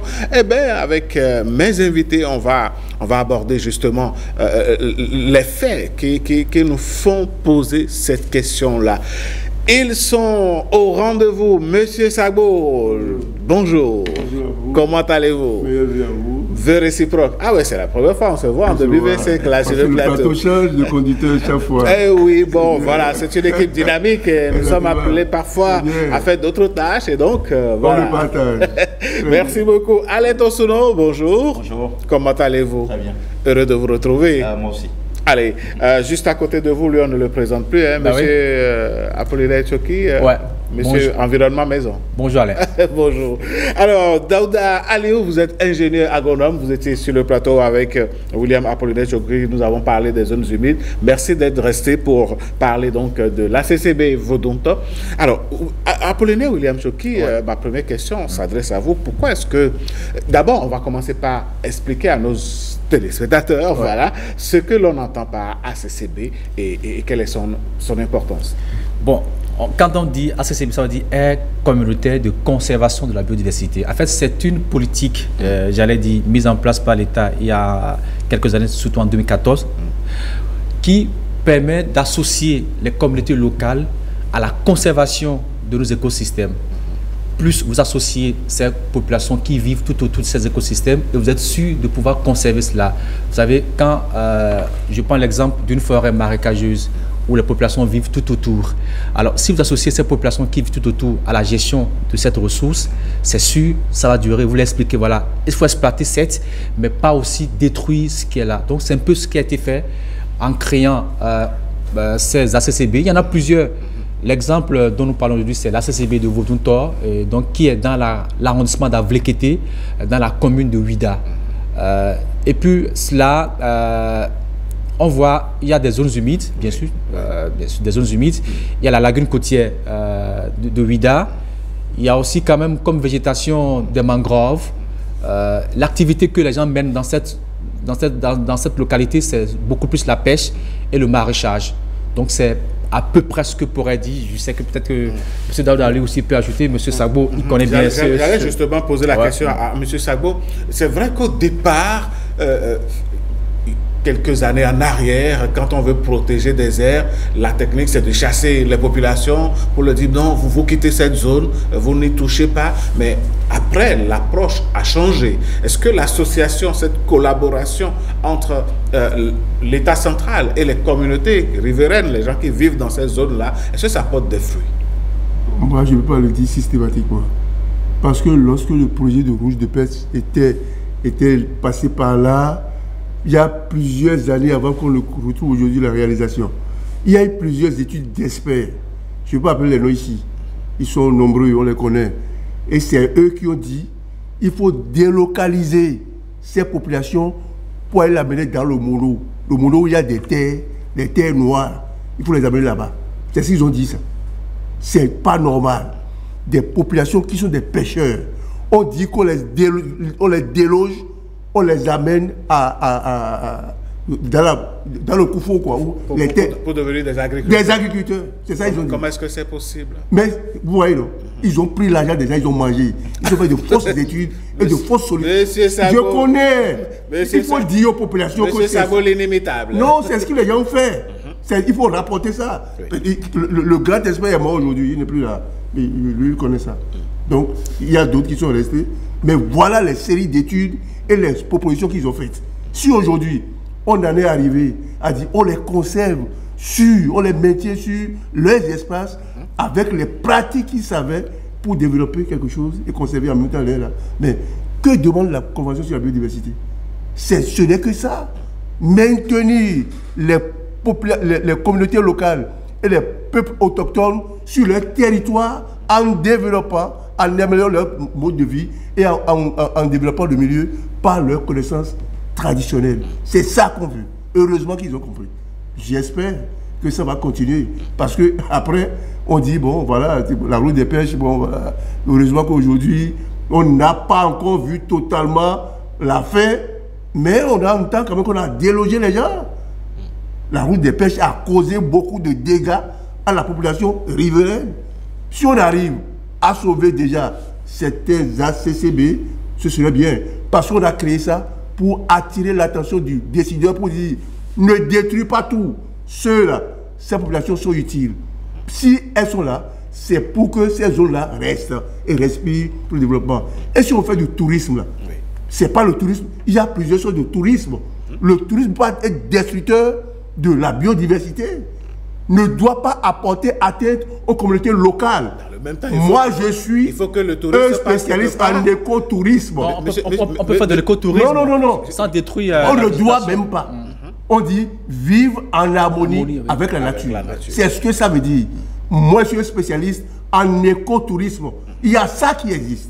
Alors, on a été formé pour ça. Monsieur Sagbo. Attendez un instant. Oui. Donc les gens confondent ceux qui fabriquent par le de tourisme aujourd'hui là, ils ont totalement occulté cet aspect d'écotourisme. C'est obligatoire. Monsieur Sagbo, on va recentrer un peu le débat. Je vous comprends parfaitement. Ma question est de savoir, vous avez pris l'exemple de la route des pêches. Exactement. Okay. Parce que c'est là le problème. Est-ce qu'elle était la possible? CCB fait partie, en fait, une partie de la route des pêches, fait partie de la CCB. En fait. Exactement. On évoque, je suis d'accord. Ouais. Mais était-il possible de faire à la fois la route des pêches en lui donnant un aspect écotouristique. Nous ne sommes pas les premiers. M. Daouda a évoqué ici l'histoire l'exemple des Pays-Bas. Abuja aussi. On n'est pas les premiers. Et les exemples existent. On ne fait rien, on n'invente aucune roue.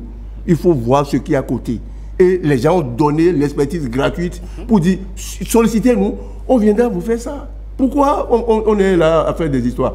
La route des pêches est une infrastructure de développement. Elle ne peut pas être en opposition avec ces aires communautaires si on considère la phrase, je répète, vivre en harmonie avec la nature. Vivre en harmonie, ne pas dire qu'on refuse le développement. On met les deux ensemble pour voir ce qu'on va faire. Ce que le chef de l'État a commencé, par exemple, à Gravier. Mais c'était ça. Les gens vivent en harmonie avec l'eau. Vous les chassez, il dit, je ne quitte pas. Toute ma vie est dedans. Donc il faut faire en sorte que... C'est tout de même son milieu naturel. Naturel. Donc il faut faire en sorte qu'ils ont inventé le marché flottant. Vous avez vu ça? C'est extraordinaire. Ça n'existe nulle part dans le monde. Donc il faut les encourager à voir comment on peut faire pour que au plan touristique, ça attire plus de devises au profit des communautés, du développement local, de tout le monde. C'est ça qu'il faut faire. Et cette expertise existe. Les gens trouvent des projets, ils écrivent des projets bidons qui ne riment à rien du tout. C'est ça qui fait que le projet de l'histoire de Gambier là n'a pas bâti jusqu'à présent. C'est pas par manque de volonté. Le chef d'État a donné l'argent. Il y a eu l'expertise extérieure. Tout le monde est arrivé. Mais est-ce que vous avez vu quelque chose de concret là maintenant? Ça ne marche pas encore. Voilà.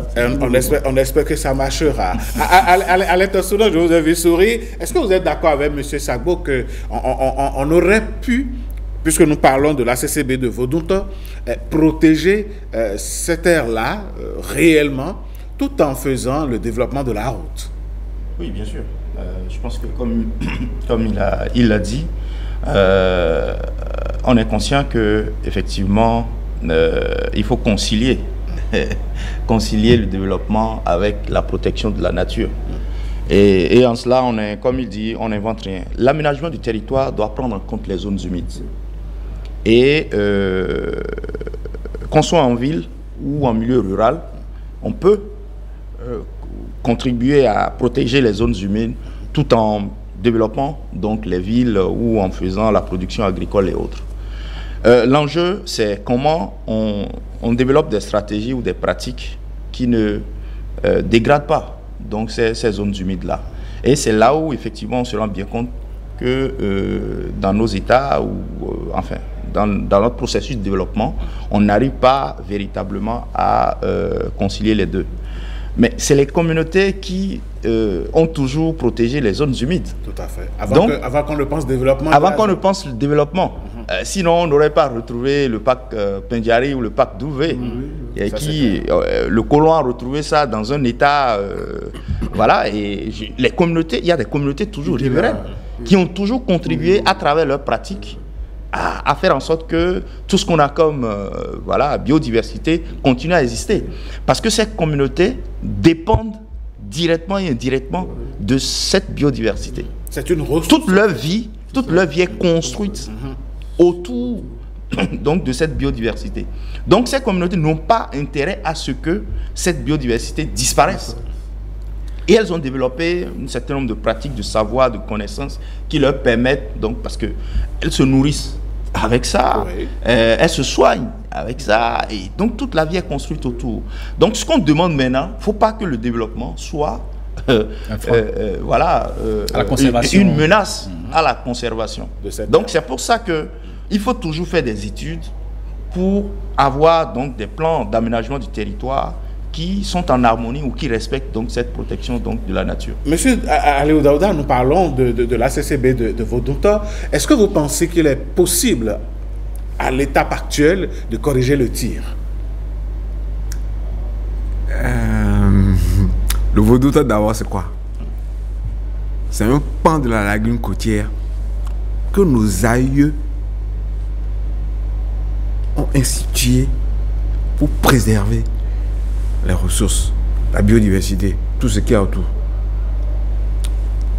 Vous pouvez passer dessus avec votre pirogue, mais on ne jette pas de filet là. Là-dedans. On n'utilise pas la ligne pour pêcher le poisson. Les poissons peuvent grandir dedans et migrer d'autres dans les eaux. Vous pouvez aller attraper. Mais là, cette zone-là est sacrée. Donc c'est vu tout ce qui a été mis en place qu'on a surnommé cette partie-là Vodunto. La rivière du Vodun. Et ça, on ne touche pas. Ah, Avlekete. Par exemple, il y a une forêt marécageuse où les zones une forêt de mangrove. Une forêt de mangrove qui est préservée. On ne va même pas chercher le bois mort. Lorsque vous allez chercher le bois mort, le village est envahi de moustiques. Donc, les parents ont réfléchi à comment je vais préserver la ressource pour aujourd'hui et les générations futures. Tout à fait. Si vous détruisez tout, au nom de la modernité. Bon, j'ai pas dit ça. Bon, si vous détruisez tout en faisant des aménagements qui ne tiennent pas compte de ces réalités-là, ça va être difficile de revenir en arrière. Si par exemple quelqu'un se met là, il coupe tout ce qu'il y a comme palétuvier autour, ben, il y aura érosion. Là, toute la zone sera inondée. Toute la zone sera inondée, il y aura comblement. Oui. Et ces mangroves-là, qui étaient des freins, des barrières pour préserver le village des vents violents, hey, les cas seront tout de suite exposés et les vents violents vont emporter la toiture. Mieux, les poissons n'auront plus de zone de frayère pour se reproduire. Donc, les poissons vont commencer. D'ailleurs, la lagune côtière a perdu une bonne partie de ses ressources. La lagune côtière, avant, vous avez beaucoup d'ethmaloses, des chrysistis, mais aujourd'hui, il n'y en a plus. Vous n'avez que des fruitins. Des fruitins, oui. Si vous avez la chance de l'avoir. Et là, le problème, c'est que même les communautés... Alors que par un passé, enfin, pas trop lointain, on avait de gros poissons. Vous avez des mulets comme ça. Naturels. Vous avez des chrysistis. Mais aujourd'hui, on a même les ethmaloses ou bien les choses là, on ne les a plus. On est obligé même parfois... Ethmaloses là, tu parles à qui? C'est ça. Pour parler aux communautés. En fait, on veut qu'on détruise des temples. Voilà, pour se faire comprendre de tout le monde. Avant, on avait les tchèques. Aujourd'hui, comme les tchèques, vous voyez encore. On n'en trouve plus du tout. Sur le marché. C'était des poissons qu'on utilise pour faire le meuble. Là, c'était très rapide. Fumé, frit. À Bordeaux aussi, a commencé par se raréfier. Les blolodjan. Oui. On en avait plus. Les weti. Voilà. Aujourd'hui. C'est maintenant que M. Daouda se fait clair.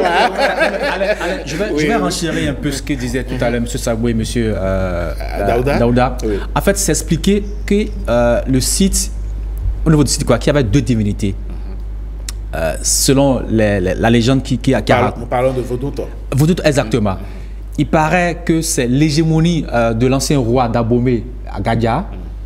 Dans cette hégémonie, qu'il y a un chef de culte vaudou avec ses fidèles qui se sont transformés en cette rivière qu'on appelle aujourd'hui Vodunto. Et même pas trop loin, il paraît que quand les gens même vont pêcher, parfois ils pêchent même on entend même des cris de bébés.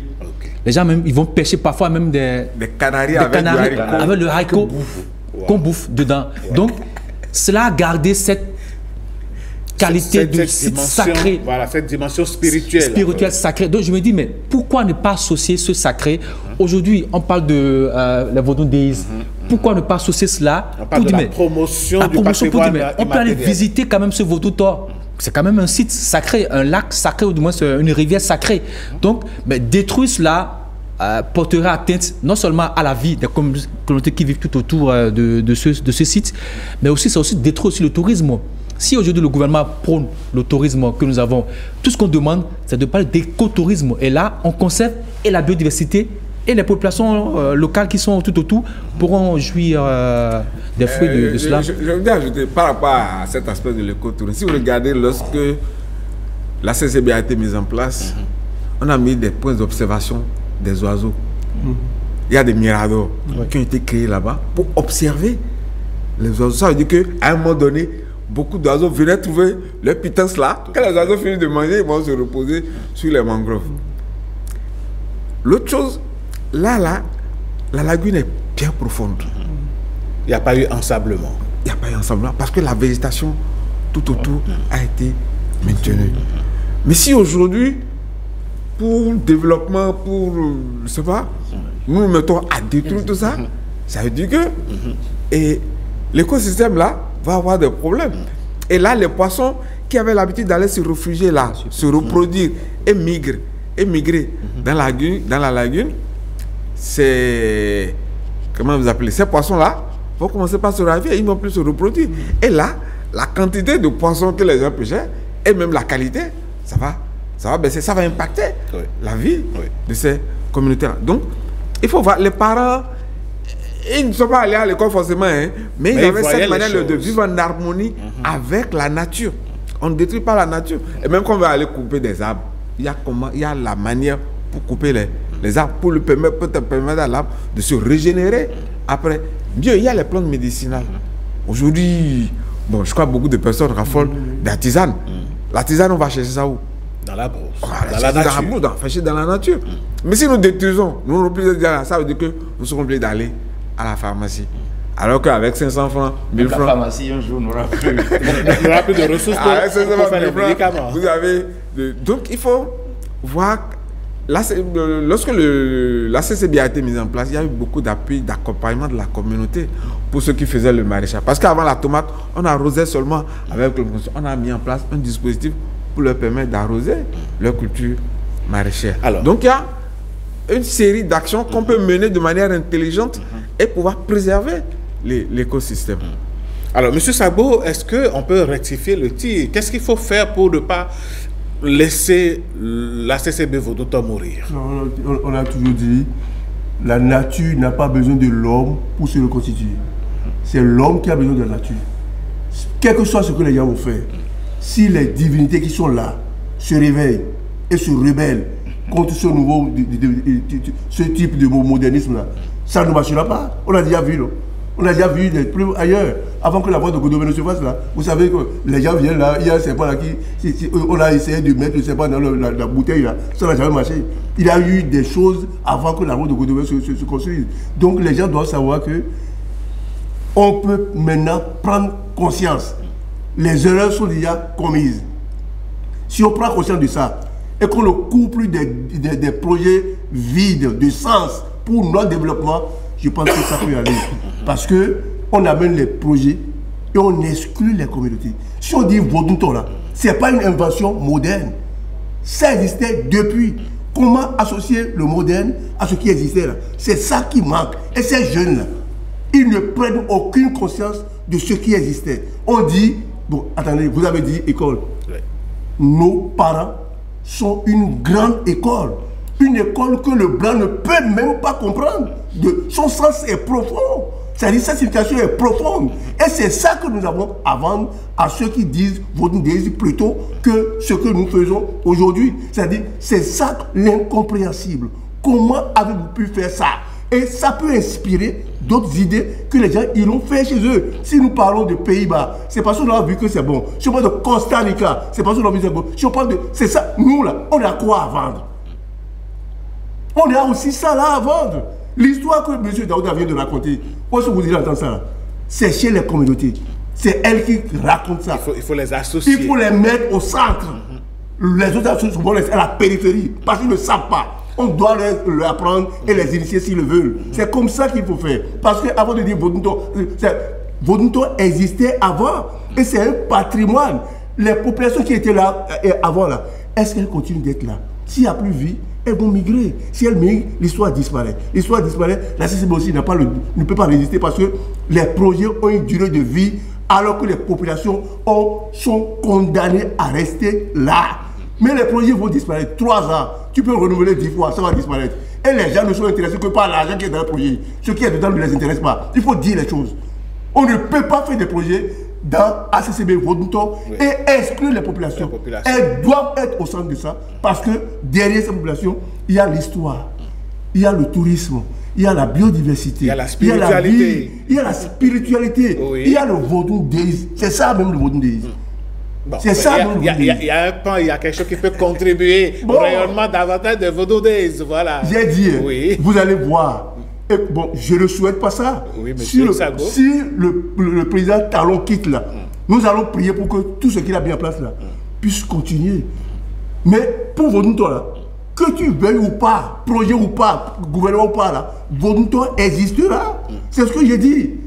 Il faut prendre cette dimension-là. On va comprendre qu'on ne peut pas tout détruire dans un pays au nom du modernisme. Et la jeunesse qui est là aujourd'hui doit aller à l'école de nos ancêtres. On vous aura compris, monsieur Sago. C'est ça qu'il faut faire. Mais il faut être direct, Alain.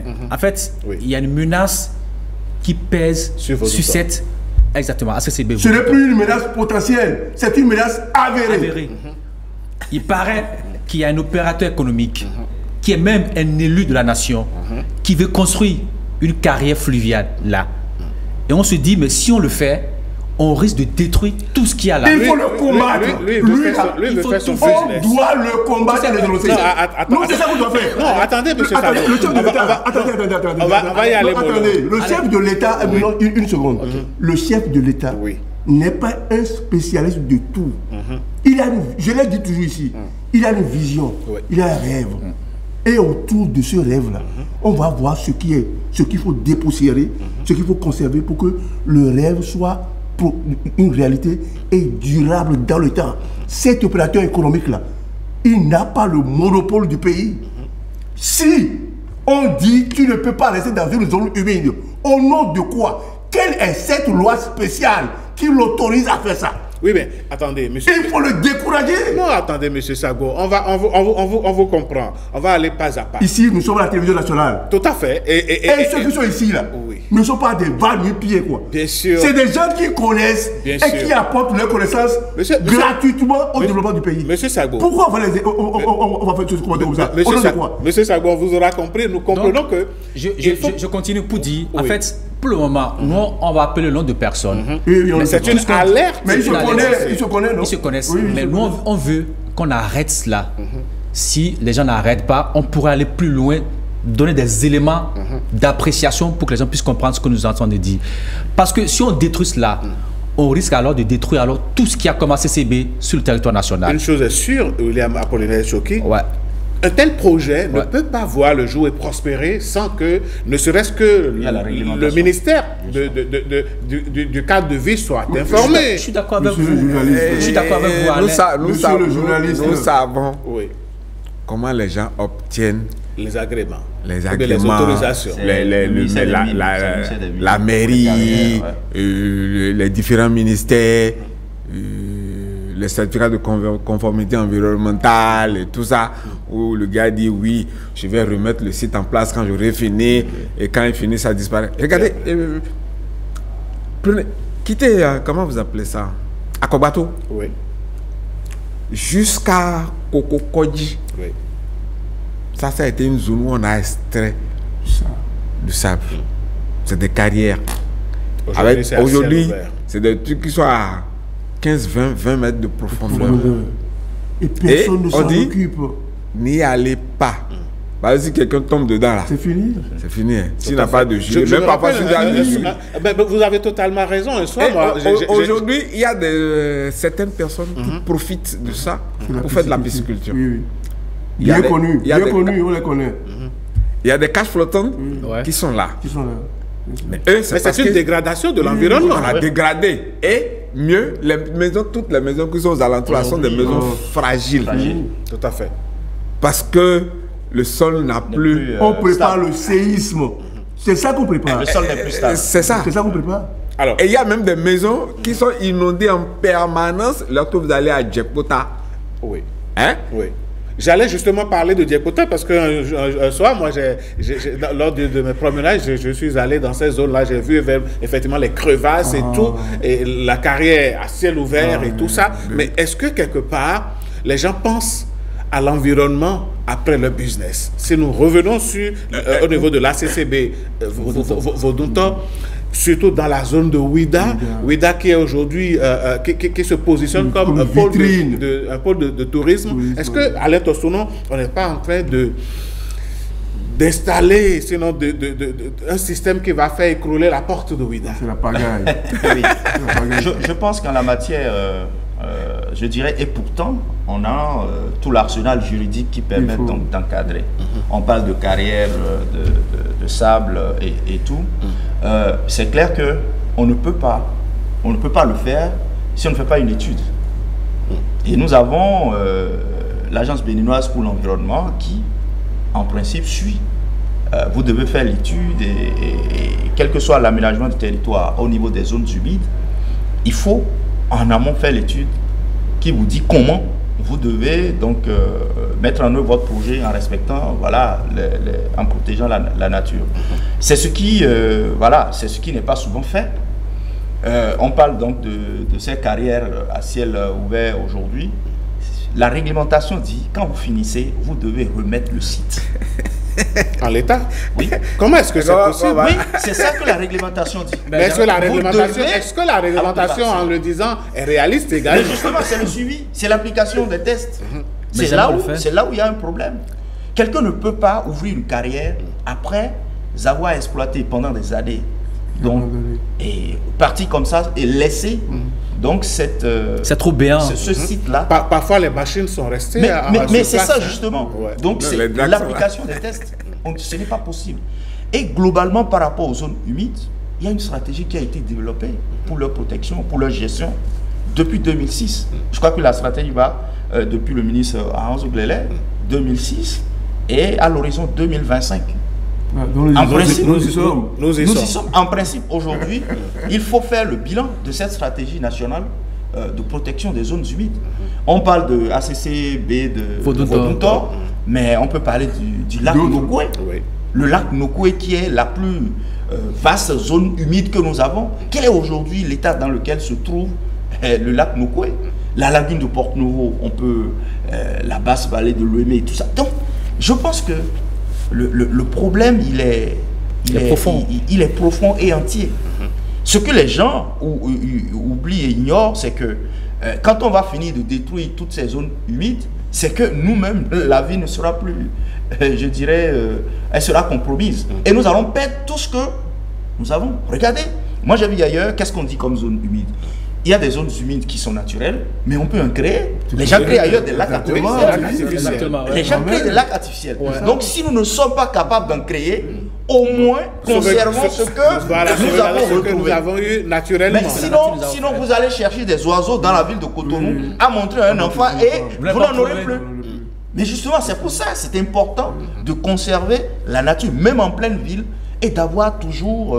mais si on détruit tout avec la pollution, voilà, les pollutions de toutes sortes et tout, donc c'est important que de façon globale, qu'on prenne conscience, qu'il y ait une prise de conscience pour dire comment on fait par rapport à toutes ces zones humides que nous avons, quel est l'état des lieux, on est à quel niveau de dégradation, qu'est-ce qu'on peut encore sauver et comment le faire. Je vous ai dit, le problème ici, les enjeux, c'est l'aménagement du territoire. L'aménagement du territoire n'est pas souvent bien fait. C'est-à-dire les gens construisent comme ils veulent, ou carrément on commence à faire l'agriculture là il ne faut pas. Et voilà, l'élevage et tout. Donc je pense que c'est ça, il faut revenir à ça. Et si nous voulons développer le tourisme, les gens ne viennent pas pour voir des gratte-ciel ici, pour voir les états. Ils en ont chez eux. Ils viennent voir ce qu'ils n'ont pas chez eux. Exactement. Donc nous devons maintenant... Oui, mais allez, nous aussi, il nous faut nos gratte-ciel. C'est pour ça qu'il faut concilier le développement avec la nature. Oui. Donc on ne peut pas... les gens viennent à Vodun Déis, mais quand ils finissent, ils peuvent venir voir Voduntor. Mais si Voduntor disparaît, alors ils vont reprendre leur avion, ils vont partir.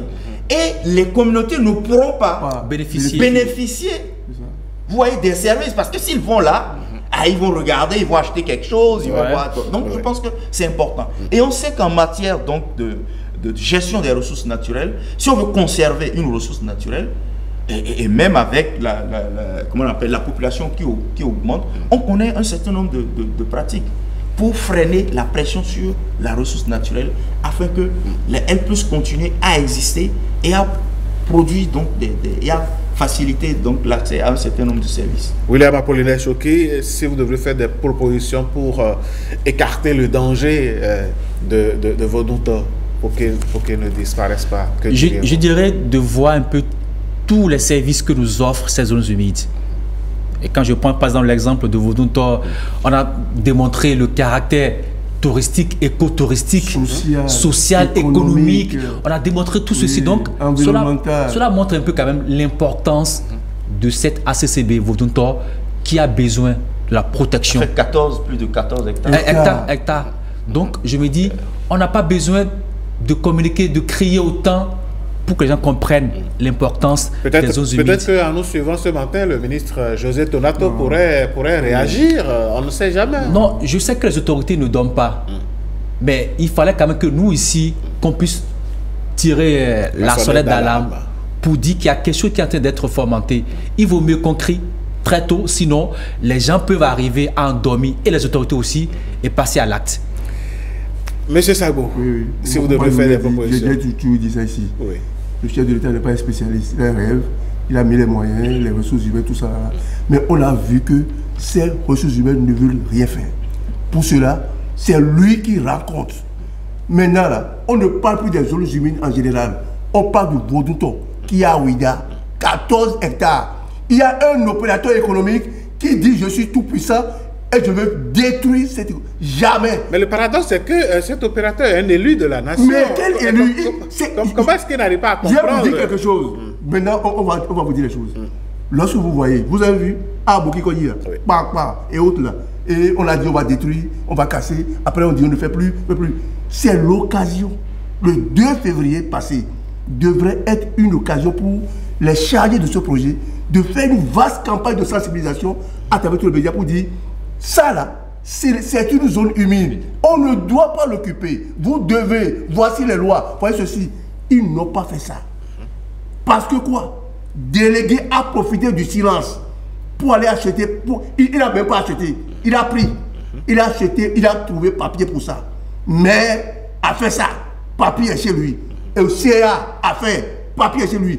Et beaucoup, ça dit qu'ils ont le réseau. Et ils vont s'accaparer de ces espaces-là. Et ils attendent l'État pour dire, si tu viens ici, là, on va te prendre ça. Et ils soulèvent la population contre l'État. C'est ça. Mais alors que c'est l'État qui est le propriétaire de ces zones-là. Le cas Vodouton, qu'est-ce que c'est? Maintenant, le cas Vodouton, là, moi, je ne vois pas l'opérateur économique. L'État est tout puissant. Et c'est la zone de l'État. Oui, mais quand l'État va réagir, on dira encore... Le président de la République. On dira encore que l'État est en train d'exproprier. Les lois existent. L'opérateur économique, on doit même le sanctionner. Parce qu'il dit à un élu qui font les lois. C'est pas eux. Et donc, il faut qu'il respecte. Il doit respecter. Les lois ne sont pas faites pour les autres. C'est d'abord pour lui. Et pour sa famille, ses générations futures. S'il fait ça aujourd'hui, ça peut retrouver comme sa famille, ses enfants demain. Donc, pour qu'on ait à quelques mois de fin de mandat de notre président de la République, nous lui confions ce dossier-là, spécialement aujourd'hui. Et nous voulons voir ce qu'il va faire de ce dossier-là. Il doit décourager cet opérateur économique qui veut vilipender son nom et veut porter atteinte à son mandat. Il doit le décourager pour que jamais Vodouton ne disparaisse. Pas celui-là. C'est clair et net. C'est lui la solution. C'est pas le ministre. La solution, c'est le chef de l'État. Ah, d'accord. C'est lui. On espère que Vodouton va rester intact. Qui porte Vodou Deïs à Ouida, un opérateur économique va oser détruire Vodou Deïs. Pas quand le président là, jamais. Pas Vodou Deïs. Allez, monsieur Daouda Aliou, est-ce que vous devrez dire un mot de fin? Oui, il faut préserver la ressource, la biodiversité. Moi, je suis un spécialiste poisson. Et William, si, on n'a pas trop abordé l'aspect poisson. Mais on a donné l'opportunité, mais tu as on reviendra en parler, monsieur Daouda. Mais il faut préserver la ressource, préserver la biodiversité. Oui. Parce que ça aussi, ça impacte les changements climatiques. Et les communautés. C'est important. Les communautés, c'est-à-dire qu'on doit faire le développement pour la population. Il faut les intégrer. Et non contre la population. C'est elle qui conserve. C'est elle. C'est elles qui sont là. Merci, M. Sago. M. Tassounon, un dernier mot. Moi, je lance un appel pour une prise de conscience collective par rapport aux zones humides en général. Et à la CCB Vodouton en particulier. Voilà. Ils sont en train de voir les gens tout doucement, Ça, dans oui. le petit coin. Et Nicolas, ils sont en train de... Nicolas, on dit, on aura compris. Le temps est parti. Oui, il faut je crois qu'on a déjà tout dit. Il faut éviter on n'a pas que tout les dit, gens... on a dit un peu. C'est vrai. D'accord, on a dit l'essentiel. Évitons quand même qu'on ne détruise nos eaux humides, surtout la CCB de Vodunto, c'est très important. C'est aussi un site touristique. Tout à fait. Pour notre pays. À valoriser. Voilà. Merci à vous, chers amis. Le chef de l'État est attendu sur ce dossier. Ce qui est sur 5 sur 7 matin, ce n'est pas l'émission qui n'est pas suivie. Vous aurez certainement des échos. Allez, mesdames, messieurs, lui, il se positionne déjà. Nous vous avons promis que nous aurons donc la revue de presse. Voici Marcel Akhossi après ce tapis.